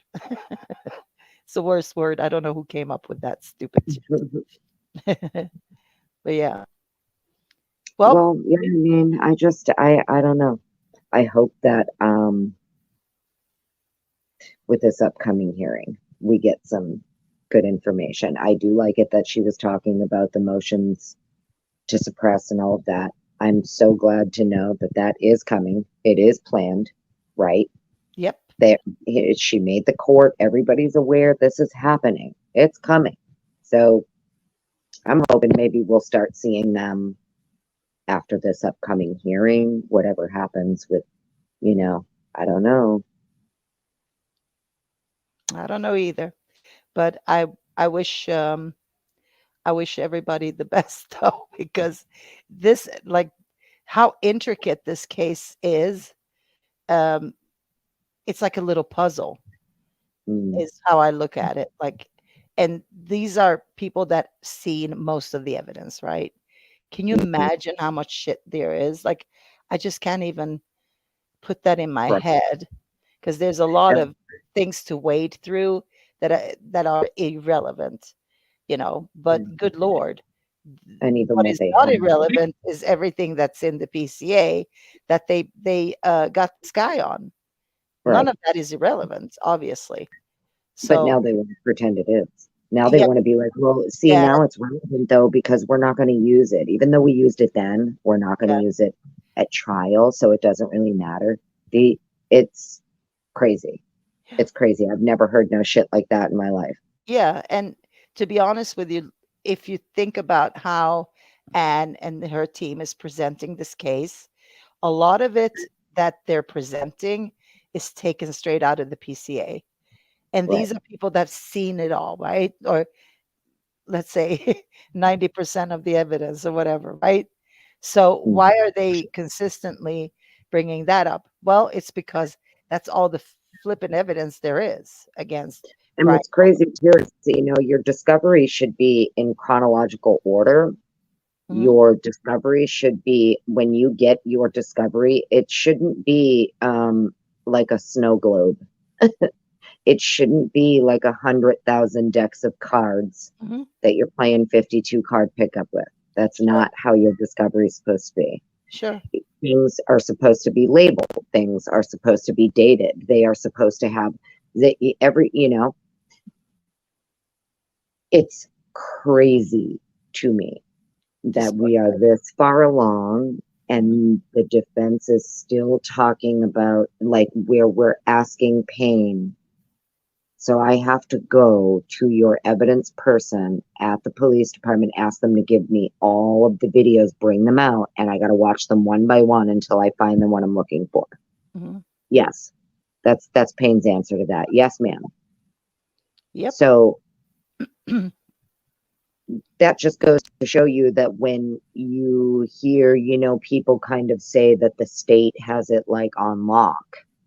Well, they don't, because we're still this far along and they don't even know where certain pieces of video evidence are in their discovery to point the defense to it.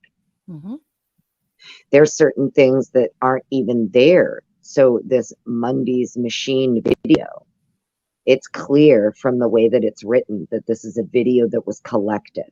Even Payne agrees that this is a video that was collected. It appears to have been collected and it should be with Moscow police, right?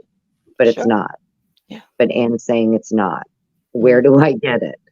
Where is it? Nobody knows. Mhm. Oh, So but you it's have irrelevant.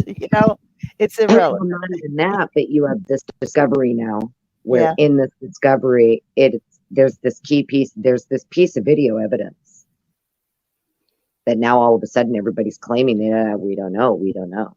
Yep. And I It's bet in you the when discovery. When Anne took this case, she went to every flipping exit in and out of town, got all that recording already. I can guarantee you she has that. She Well, had there's that day one. 100. I said the same thing. I'm like, I think that she already has Mundy's machine video. Mhm. Oh yeah, she's got it all. I bet you. I mean, if Bitante lives up to his name, which I'm sure he does, then he already got that. He got that. Part There's of me wonders if they know yeah, exactly whose car is on that video. yeah.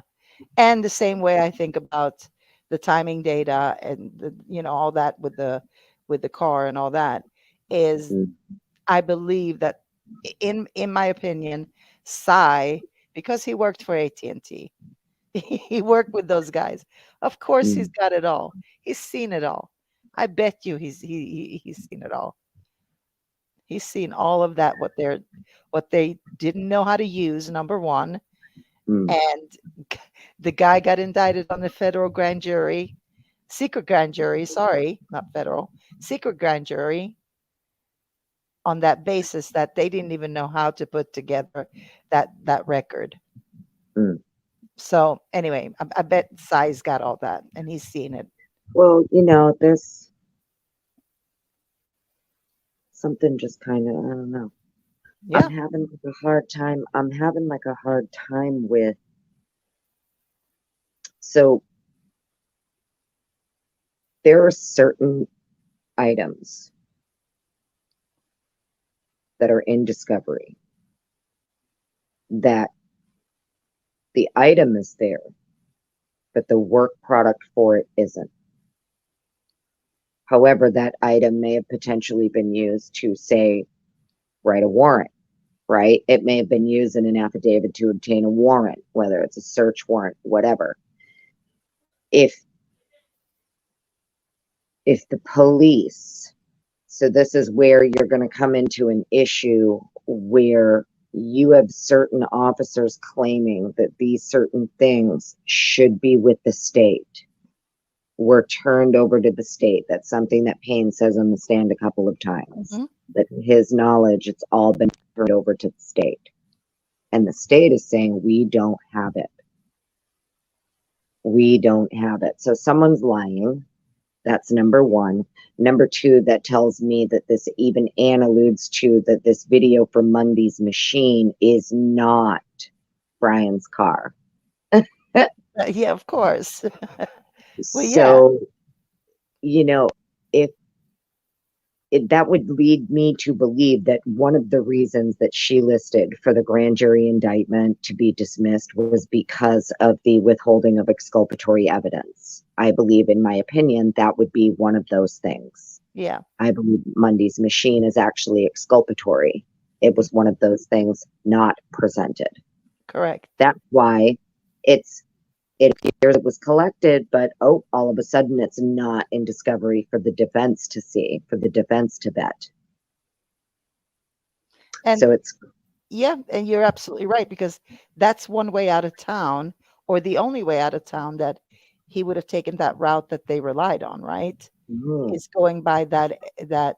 Am I correct in that? yeah, what she's saying is that this video would clearly show that it's not Brian's car, Yeah, actually. I'm right Right. about that, right, Rory? I think we talked about that's the way out of town for where they claim that he took the route Mm, according to the PCA. I think so. I think Yeah. that's why she was bringing it up, because she's saying, well, if you had him on, if the car's on these other ones, then it should have been on this one. It Mhm. appears someone collected the video, so where is it? Mhm. Now, and he's saying it's, as far as we know, we turned everything over to the state, but also the evidence custodian Mhm. at Go Police Department would have like a hard copy. They're going to have like hard copies of everything, right? You still have like your evidence log.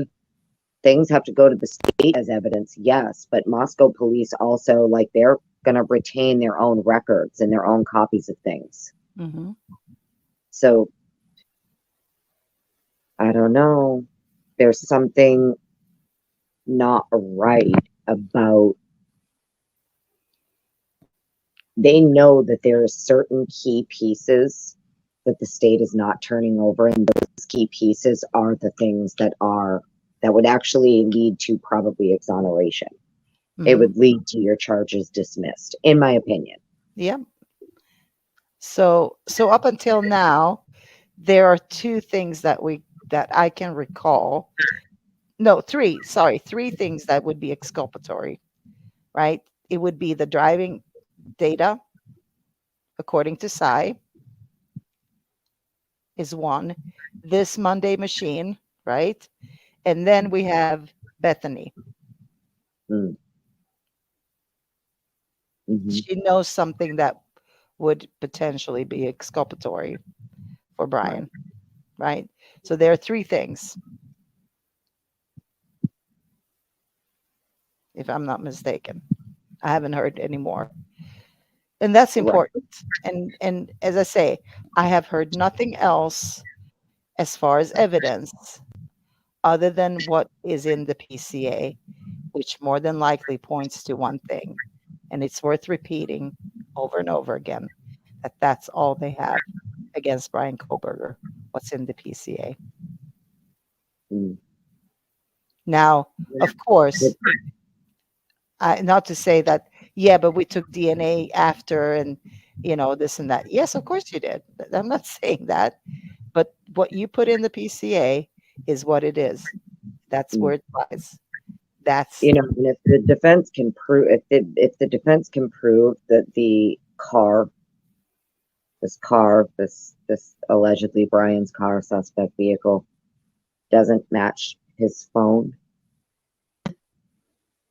doesn't match the car. Do you understand? If they can prove that, that's it. It's a done deal. So, and not only that, but like, this is something that I thought of too. So when you're looking at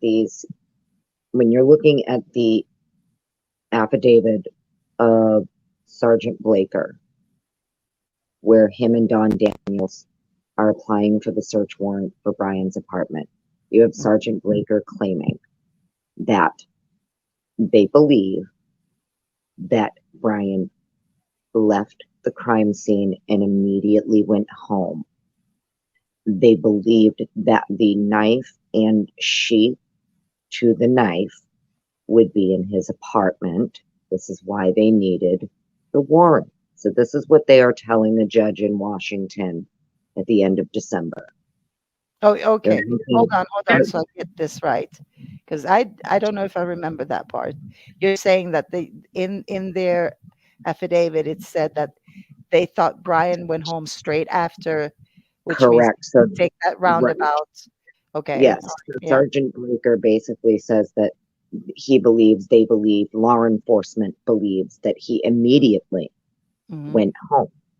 Okay. Which is something that I think the defense is going to, because when you compare that to Payne's probable cause affidavit, and Payne is giving you this route that has him driving around for almost an hour Mhm. before going home, that's going to be very difficult for these two lead investigators to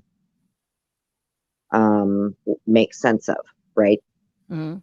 If this ever gets before a jury or anything like that, like think about how this would play out in front of a jury, where you're looking at these two probable cause affidavits from your lead investigators. One of them is to get a search warrant for Brian's apartment. The other is for the arrest warrant in Pennsylvania. And both of them are entirely contradictory. Mhm. So do you go to get the search warrant thrown out? Is that the one you go to suppress? Do you go to try to get the arrest warrant suppressed, right? Because that's kind of what you're talking about at this point. Mhm. You can't claim that you had the sheath on November 13th, day of the crime, and then at the end of December, your lead investigator, one of them, is obtaining a search warrant under the basis that he's looking for a weapon and sheath to the weapon. That's wild. Repeat that one more time. If you go, Yeah, no, it's worth repeating. So that's it why I'm really saying, is. yeah. So if everybody remembers, when they got the warrant for Brian's apartment, Brian was already in PA. They were kind of serving both warrants almost simultaneously. Mhm. So while they're arrest serving, doing the SWAT raid in PA, they're also rocking up to his door in Washington. He's not there.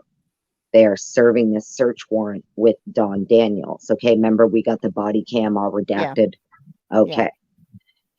Blaker's statement to the court as his reasoning to need this warrant. Don Daniels obviously had to technically apply for it for him because it was through Washington. So Don Daniels is applying for this search warrant, but she is attaching Sergeant Blaker's probable cause, what he believes to be his probable cause. Mhm. And Sergeant Blaker is claiming that they believe that Brian Koberger is the suspect in the quadruple homicide, blah, blah, blah. You know, it goes into all the regular, normal, like court stuff. But then it talks about how they believe he immediately went home following the crime. Mhm. And that is where the weapon and the sheath to the weapon would be. Mhm. This is one of the reasons they need to get into his apartment. I'm telling you, it's wild. And that's at the end of December. So if I'm the defense, I'm going to say, okay, now we see maybe why they're claiming it was later placed. Right? The defense is claiming it was placed. Mhm. Mhm. You know, so Yeah. I don't know. It's wild. I'm gonna harp on that forever and ever, because hear it you. doesn't make sense to me that you are a judge in Washington, that you need to get into his apartment almost 6 weeks later, claiming you're looking for the sheath. But you supposedly already had this sheath. Oh. Oh, Annie, did I lose you? No, Oh, probably. no. I Okay. got a Oh, text, so it dinged. okay. Okay. I just heard boom. All right. But no, I mean, if anybody else, you know, if they think I'm crazy or whatever, it's just, it was something that was always odd to me. I never understood, unless they thought there was more than one weapon.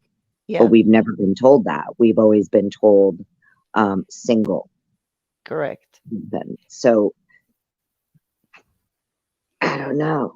I Isn't think that it has, crazy? Then? yeah, I mean, I think it has to do with like everybody thinking that there's more than one perpetrator, but I think to sell this really good, there can only be one weapon. It's just Mm. me. Yeah. Now, What even if you think that there was more than one perpetrator, right? what If you're, what would make you as an investigator? You're one of the lead investigators on this case, and like almost what, 6 weeks later, Mhm. you're claiming that you need to get into this dude's apartment because you think that's where a weapon, a Mhm. potential weapon used in a homicide, you're going to find it. Not only do you not find this weapon, you're taking like his pizza cutter and shit, Yeah, I know. Oh, right? yeah, I know. Yeah.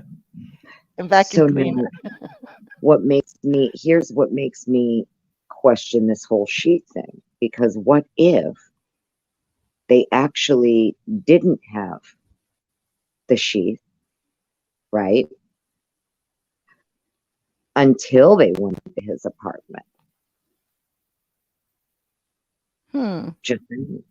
What if they always knew that the sheath was going to appear in his apartment, hence claiming it earlier than you needed to? Now, I know sounds like a total conspiracy, but I'm just saying, where you have the defense claiming that this thing was placed in this crime scene somehow, or placed in this scenario. It's wild to me. Like, where did the sheath come from?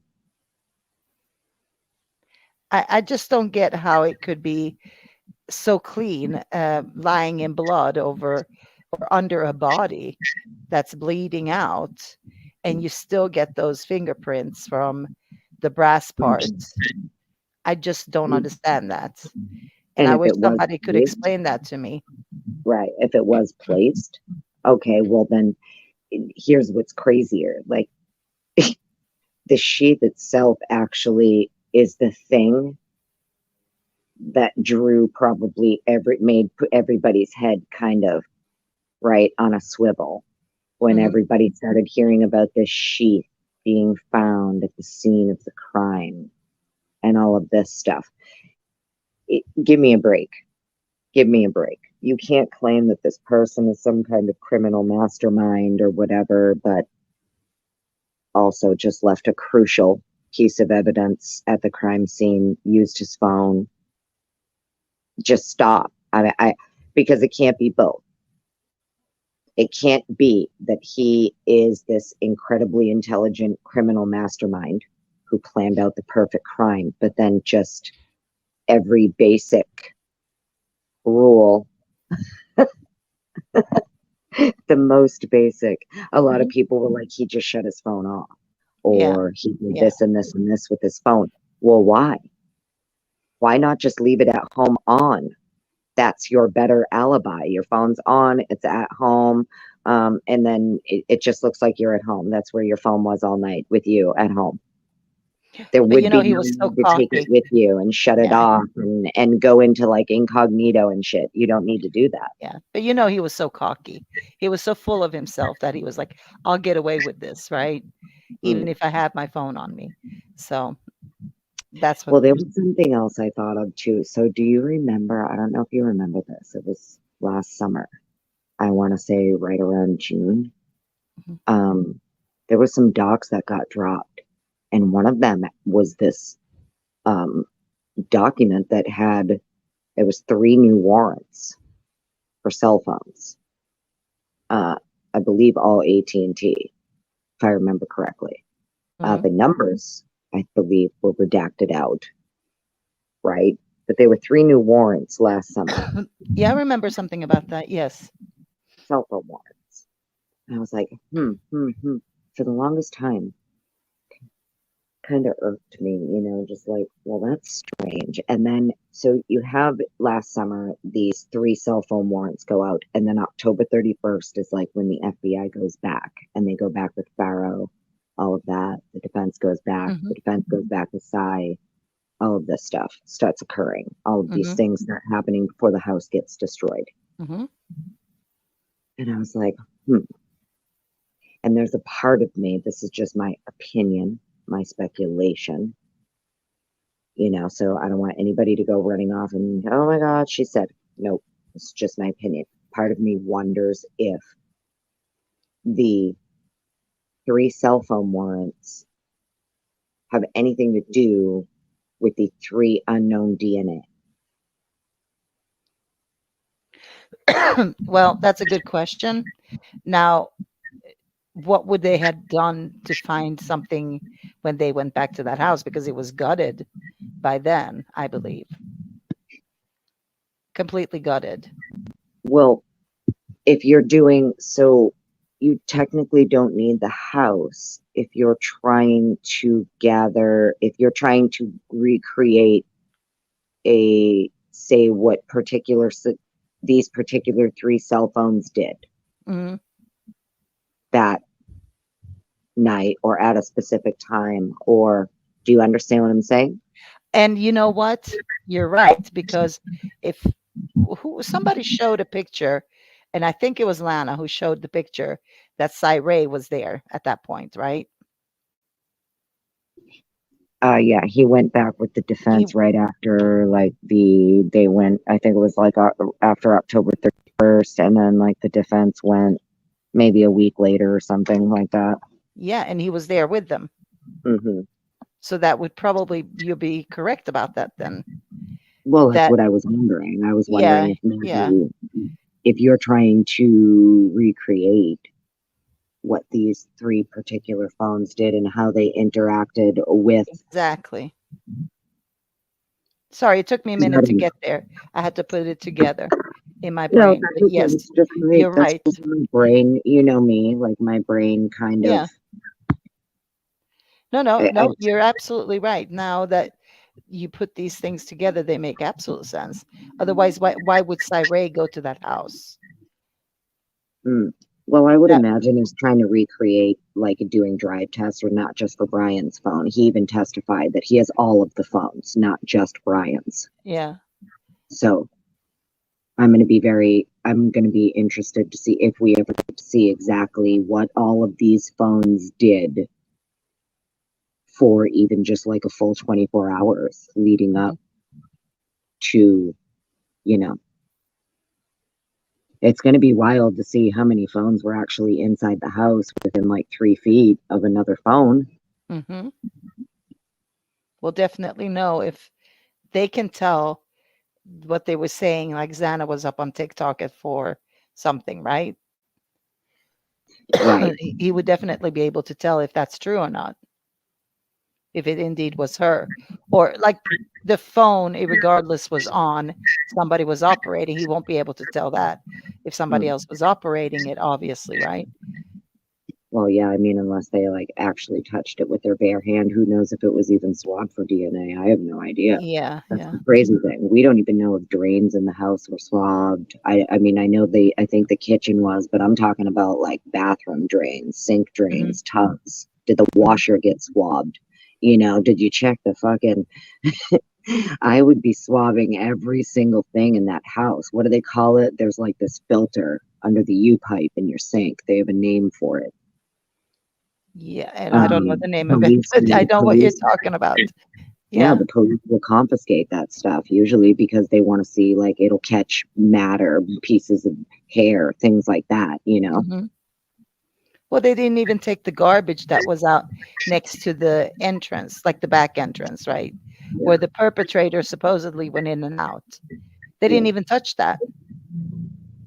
See, my brain just goes into all different directions. That's why I don't really have a full hardened opinion on what I think, right? Because my opinion has changed so much in the last like year and a half. But like even little things, like when you go back and read Payne's PCA, where he talks about often people who will commit crimes turn their phones off.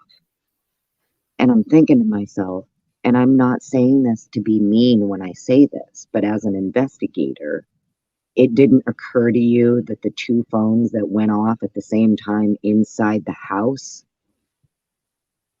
that wasn't suspicious? So if people who commit crimes will turn their phones off to hide the fact they're committing a crime, why was it not suspicious that two phones appear to stop being utilized at the same time inside the home? Mm-hmm. And I'm not saying that to accuse Yeah. anybody in the home. I don't want anybody to take that the wrong way. I'm literally just I'm looking at this from did you look at that angle? Mm. Was that angle even investigated? We don't know. We Nope. really have no idea what they really looked into. Like, she's saying a year later, they're still looking into victims. They're still obtaining warrants for information on victims. Mm-hmm. That's insane. And so, like, what else is coming out? Like, and will they have like and from all this, if they're still looking into the victims and new things pop up, and he comes in after the deadline for discovery, what happens? As far as I know, they don't make it for discovery. It doesn't get in, but then again, who knows? Because sometimes they will make concessions with each other, right? The defense may say, okay, fine, let it in. I don't know. Who knows? Normally, though, if you don't meet the deadline, you don't get it in. And yeah, but there's a lot of things like, oh, we just got this. So yes, under that pretense, you know what I mean? And I think a lot of things that they're doing is they're not giving them over, like it's still under investigation and they still haven't received it, whereas they probably have, and they're just holding that card closed so that they can use it I've for even future thought too, reference. maybe like some of what the exculpatory information that Bethany may have initially. I thought, you think the obvious. Oh, she must know Brian, or she was with Brian, or maybe she was communicating with Brian, right? She's somehow this exculpatory material witness. And I had to think outside the box, and I'm like, well, wait a minute. Wouldn't it be crazy if the exculpatory information that she has is because she was actually on the third floor? And that's why Kaylee was in Maddie's room, because Kaylee actually didn't have a room there anymore, and Bethany had taken over her room. I mean, I don't think anybody ever thought of that. We always just assume she's on the first floor. The PCA says she was on the first floor, but Batanti is saying that there is no. I can tell you one thing I think it is the timeline.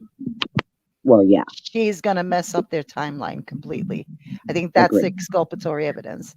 So wherever she sleeps, upstairs, downstairs, doesn't matter, because she probably... I guess what I mean is, like, if she's on the third floor and this shit kicked off, or if it kicked off, like, right at 2:56, 2:52, right? You have shit going down from 2 to 3, not this 4 to 4:30. Right. That will mess them up. And it's going to be interesting to see where the phones are between 2 and 3. Correct. What are these phones doing inside the house between 2 and 3? Yeah, and it's important because, and I believe if they allow her to, well, I don't know if it's that easy. Maybe her phone will tell the tale. More than likely it will, exactly what kind of communication took place there during, after, before, all that. So if they can hide that, I don't know. Well, notice too, it was something I had brought up even in the beginning when the PCA first came out. I was like, well, isn't it strange that there's nothing really about the second roommate in here? It was mostly Dylan. And I'm like, it's almost like they're deflecting from this person. And then we find out later, well, now we know why they're deflecting from that person. Batanti saying, oh, she's the exculpatory material witness. Now we know why she wasn't mentioned. Well, yeah, and that's what we have to question. Everything they didn't mention from that night. What's exculpatory? Right. Well, or what's that show, right? So I just learned something new today in Rory's show earlier, is that there was supposedly a jeans party that Dylan went to with with who was there? Kaylee and Maddie was there at that jeans party before they went to the corner club. I've always heard that they went to the corner club and spent the whole evening there, but apparently they went to something called the jeans party, and that's not in the PCA. And I'm like, why wouldn't they put that in the PCA if that's the case, right? But there was supposedly pictures from that evening from that jeans party, and that raises something in me, like something ain't right here, because that's the victims, and you have to document what they did that evening, right? So why didn't they put that into the PCA? So little things like that. I agree with you, Annie. It's really deceptive, or they're not lying, but they're not including things, right? So you have to think around the box And instead because of their they are little allowed to PCA lie. box. Yeah, Yeah, they're allowed to lie. They don't have to tell us everything. They do have to be but it's honest not in the when you're PCA. applying for, right. You're Yeah. applying for search warrants and arrest warrants. You do have to be upfront in those. It's a Correct. difference between holding a press conference and kind of leaving certain details out from the public. Hmm. But when you're going before a judge and you are asking a judge to violate someone's rights, Hmm. because that's what you're asking a judge to do. When you are asking a judge, say, for a, trap and trace, when you're asking a judge for surveillance, when you're asking a judge for, a search warrant, an arrest warrant, you can't just, you don't get to just like make up a whole novella, half a book of things that now we're learning not only are mostly untrue, but wildly inaccurate, Hmm. you know, to the point that even the prosecution is now saying, well, the PCA is irrelevant. What? Of course, to say that. Right. Yeah. The first time I heard that, I was like, I have to repeat that. I have to rewind that. Did he just say? Mhm. So it's wild to me when you hear the state talking about the probable cause being irrelevant, the state getting upset that a survey question had to do with something that was false, which is he didn't stalk anybody. But yet that's something that was continually perpetuated in the media. Mhm. The You're right. fact that the defense was able to use Bill himself as Exhibit A to Classic. state, That was a right, wonderful movie. this is the reason why this false information was spread far and wide, because you literally told all of the media to spread it far and wide. Mhm. Correct. Yeah, and that's why they're not seeing the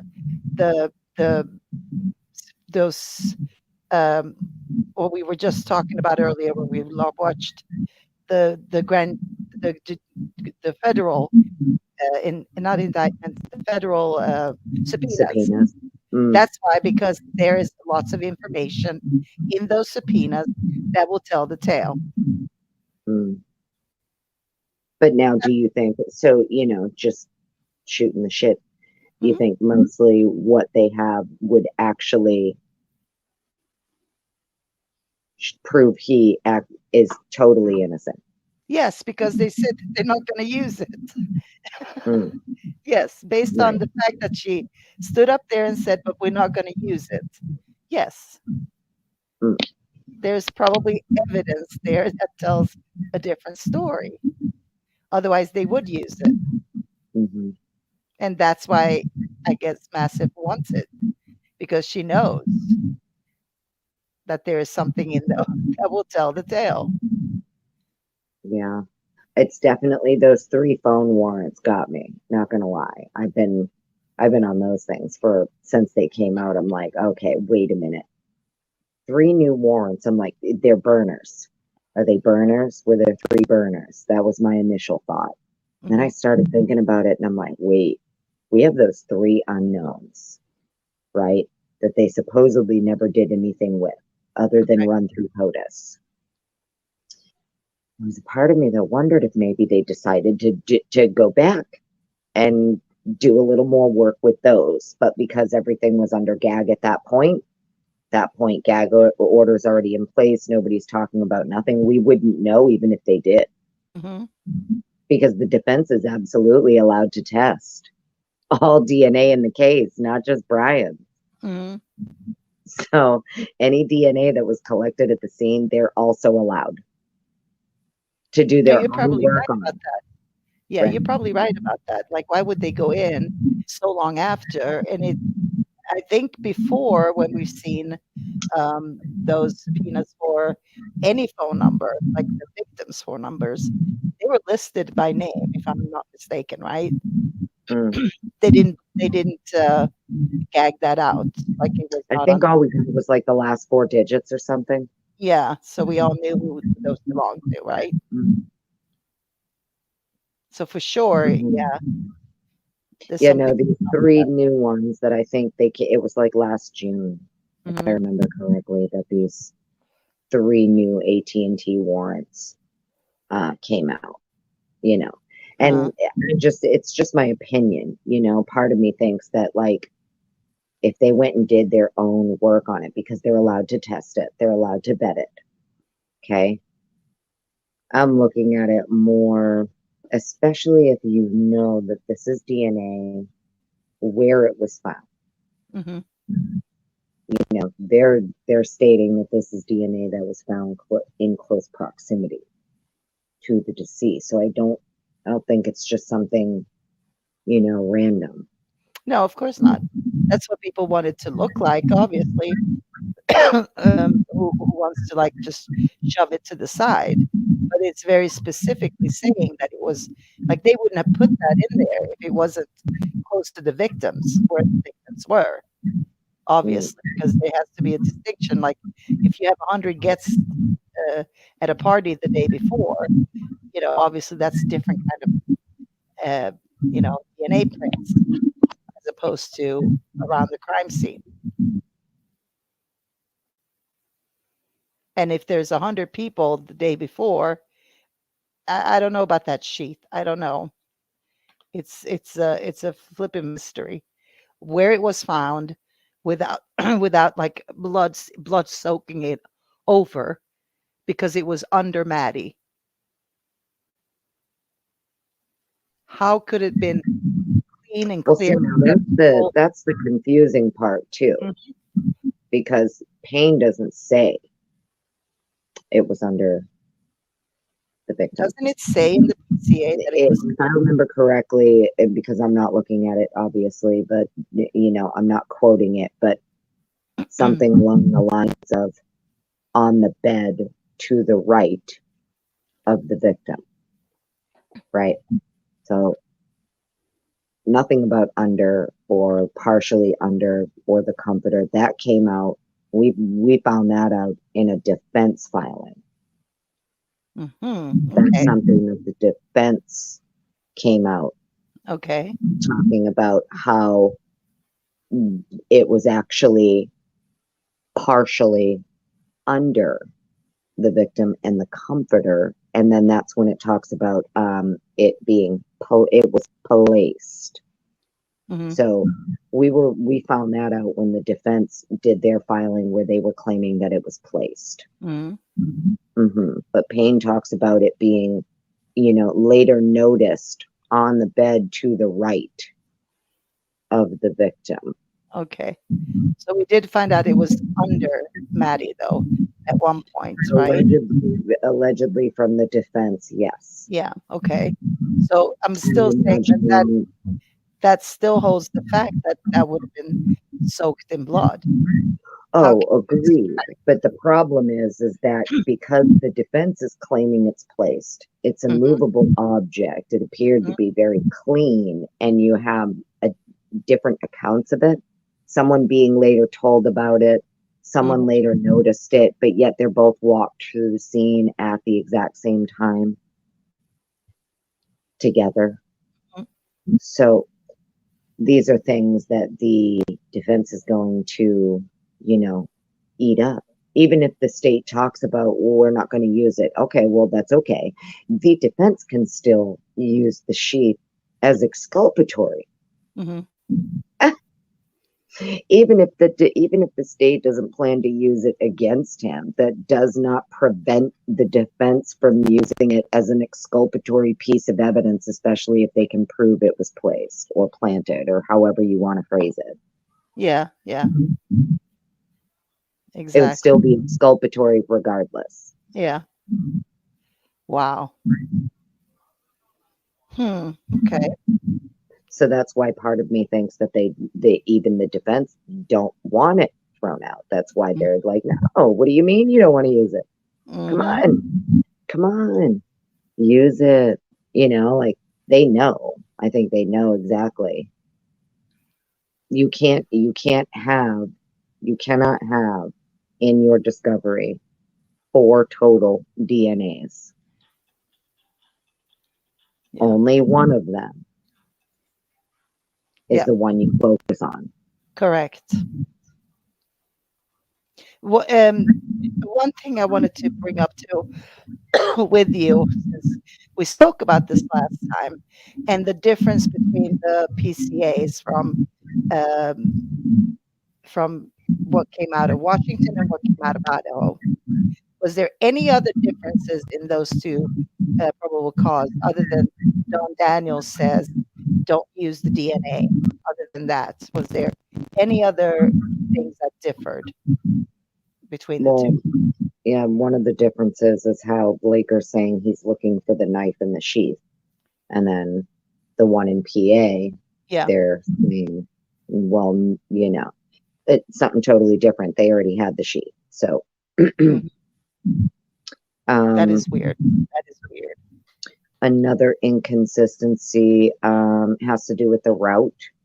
So they're saying you have Payne saying he took this route, Blaine, Genesee, blah, blah, blah, Uniontown, all this. And then you have Blaker stating he immediately went home after the crime. Mhm. So it can't be both.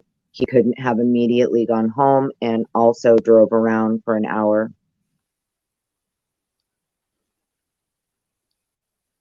Right? And they You either, didn't like, I and I mean, don't remember it. immediately, I I'm don't sorry. remember it 100%, but did they put anything in there, how they came to that conclusion? I don't remember. I don't remember what his reasoning for believing he immediately went home. Not Mhm. exactly sure what his reasoning was. I Yeah. think that was just like a general statement. Okay. Mm, I guess we'll have to go over that again because I would like to see the inconsistencies in these different PCAs and point mm. those out. Good Lord, going through that again. Yuck, but I guess it needs to be done, right? By someone. Because Well, you know, I yeah, know everybody's gone through probable cause affidavit and stuff. We got a hearing coming up and all that good stuff, but it's mhm. going to be interesting to see what goes down at the next hearing. Yeah, for sure. Absolutely. You think the judge is going to deny it? Oh, I don't know. I don't know why he hasn't made a ruling yet. For the last time we've heard anything from him, like I don't think they got those records that they were looking for, or they wouldn't have put in a 16th motion, for discovery. So I don't know. I don't understand why he's not assisting in getting the discovery at this point. So I don't know where he lies on this. I don't think he understands the case is the problem. Is what it seems like. Yeah, somebody else, we were talking about that too, and I know a lot of people think that like they're just dumb, but I don't know. I don't think that they're just dumb. No, he's not dumb. I'm not saying Judge is dumb, but he doesn't have all the documents in front of him. Right. Yeah, But he so also needs to play too. Like it's almost like he pretends like he doesn't know what they're talking about mhm. when he knows exactly what they're talking about. So it's just, I mean, there was one time though, he was genuinely confused on, and it took a minute for him to catch up as to what, they were getting at. And I forget what the topic was, but he was so, I want to say it had to do with the IgG, if I remember correctly. It was back when they were doing with like the IgG stuff with Vargas. And he was so genuinely confused.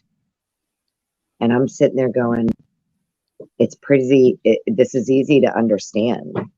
They did some kind of genetic genealogy with his DNA. There should be work product for it, and they won't give it to us. And he could not grasp this. And do you not think it has more to do with like, why haven't they produced it? No, it was almost like he was pretending like he didn't understand what they were talking about. Oh, well, I don't see what the problem is. They're not going to use it, and because it all ties back to the sheath, the whole IgG thing and the sheath, and they kind of go hand in hand. So it's like, well, no, it doesn't matter if they're going to use it or not. That doesn't prevent us from doing our due diligence as the defense to also test and vet the exact same object, the exact same DNA, everything that the original, in its original state. They don't have that, apparently. I don't know. It seems like that's not something. Well, they know what they did, but they can't produce legit evidence to prove what they did, right? The chain of custody, there's a problem.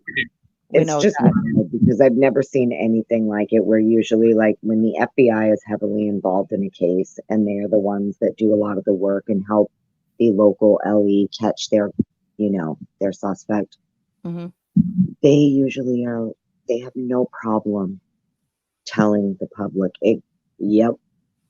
They'll show you the video. They'll show you we have this person's vehicle. Here's their plate. This is them driving the car. Do you understand what I'm saying? They love nothing more than being able to come out and give themselves the attaboys and tell you exactly how they got this person. This is like one of those cases where that is not happening. And you have to question why. Yeah, they don't want any of the credit. Yeah. For anything that happened here. Yeah. So, of course, we have to question, so what did happen here? But that's what I'm saying, is you're looking at the judge like, so I don't think the judge knows at that point, at least, he didn't know as much as we knew about the case. You know what I mean? Like, he's just like, the way he goes into a case or to any trial or court hearing is what's put in front of him, right? What has been put in front of him up until that point. So I can see that somebody new to the case would be a little bit like, well, if they're not, that he doesn't know the ins and out of it. But as we go along and he's getting more and more information, the way I understand it, at least, is he's getting it, as it comes in. And that's how he learns about the case as well. So he doesn't have that preset. Because I asked about this before from a lawyer. I said, is this not something that a judge would know all about the case? And they said, no, they don't. Like, they learn as the case goes on. So I'm not really surprised by his not understanding a lot of things. But what I am surprised by is him not being able to make rulings on things for months. That I don't understand. Well, I guess what surprises me is that he is a death penalty judge, is he not? So I'm confused as to how someone who's overseen more than a few death penalty cases is confused about genetic genealogy or cell phone, records and cast analysis. Like, this is basic shit that you're normally asking for in cases like this. It's kind of basic. to be honest. Yeah. You know, that's why it's so strange. That's why it, and I said it before, I'll say it again. To me, that's why nothing makes sense. Because whatever's really going on, we're not privy to, probably never going to know, to be honest with you. I feel like that's just kind of, even if the charges get dismissed, even if they come out and say you know, then what? Then Right. what? It's insane. Like, this case is just out of this world, insane, crazy. And people can say what they want. I think this is, like, by far the worst I ever seen in my life. Not that I've seen many cases in my life, but I never knew the court system or the, all this worked like this. It's just not reliable in my opinion. Yeah, So I look at it too as like, imagine how people are going to react though. So I look at it from the state's perspective, right? If you're the state, you can't just like drop the charges. You're going to have another case ready to go before you even consider letting him out. Is kind of how I'm looking at it. I feel like that's kind of what Nassif like alludes to when she says some of the stuff that she's saying, right? It's almost like the state is aware that they are going to have to drop the charges against him, but they don't want to do that until they have all of their eggs in whatever basket they need for if they are. And I'm just saying, if what Nassif is insinuating is accurate and they are pursuing alternate suspects, it would make sense. They want all of their eggs in one basket before they go ahead and drop charges. You can't just let him go. Nope. That's not going to work. Somebody will kill him. Mm-hmm. Right? And I'm not saying that as a threat. I'm saying that there are people out there that would absolutely target him because, oh, well, he only got off on a technicality. They wouldn't just be able to just let him go and then not have any other suspect, any other answers. And then there would be people like Bullhorn Betty showing up at his house and bullhorn his neighborhood down until they, crazy people. There's lots of them. And remember, even some of the survey questions, people in that community said, like, oh, well, what do you think would happen if they found him not guilty? And they're like, they'll burn the courthouse down. I was like, my God, they even said it. They would try to kill him. People would try to target him. And I'm like, what? So that just tells me that even the state is aware. So if what she's saying is true and they are doing this, there really is some other case happening behind the scenes. They're not going to let him go until they have other people already in custody or something behind the scenes. That's just my opinion. Yeah. People, I know I'm getting some kind of feedback. Let me mute let me mute you, Annie. Hold on.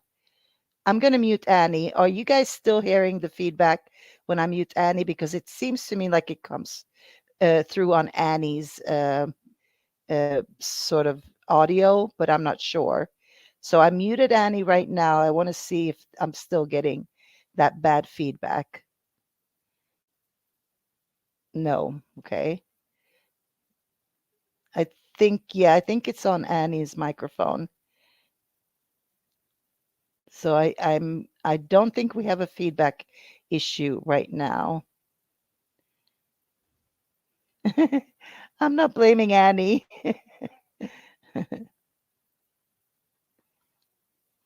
Okay, I unmuted you, Annie.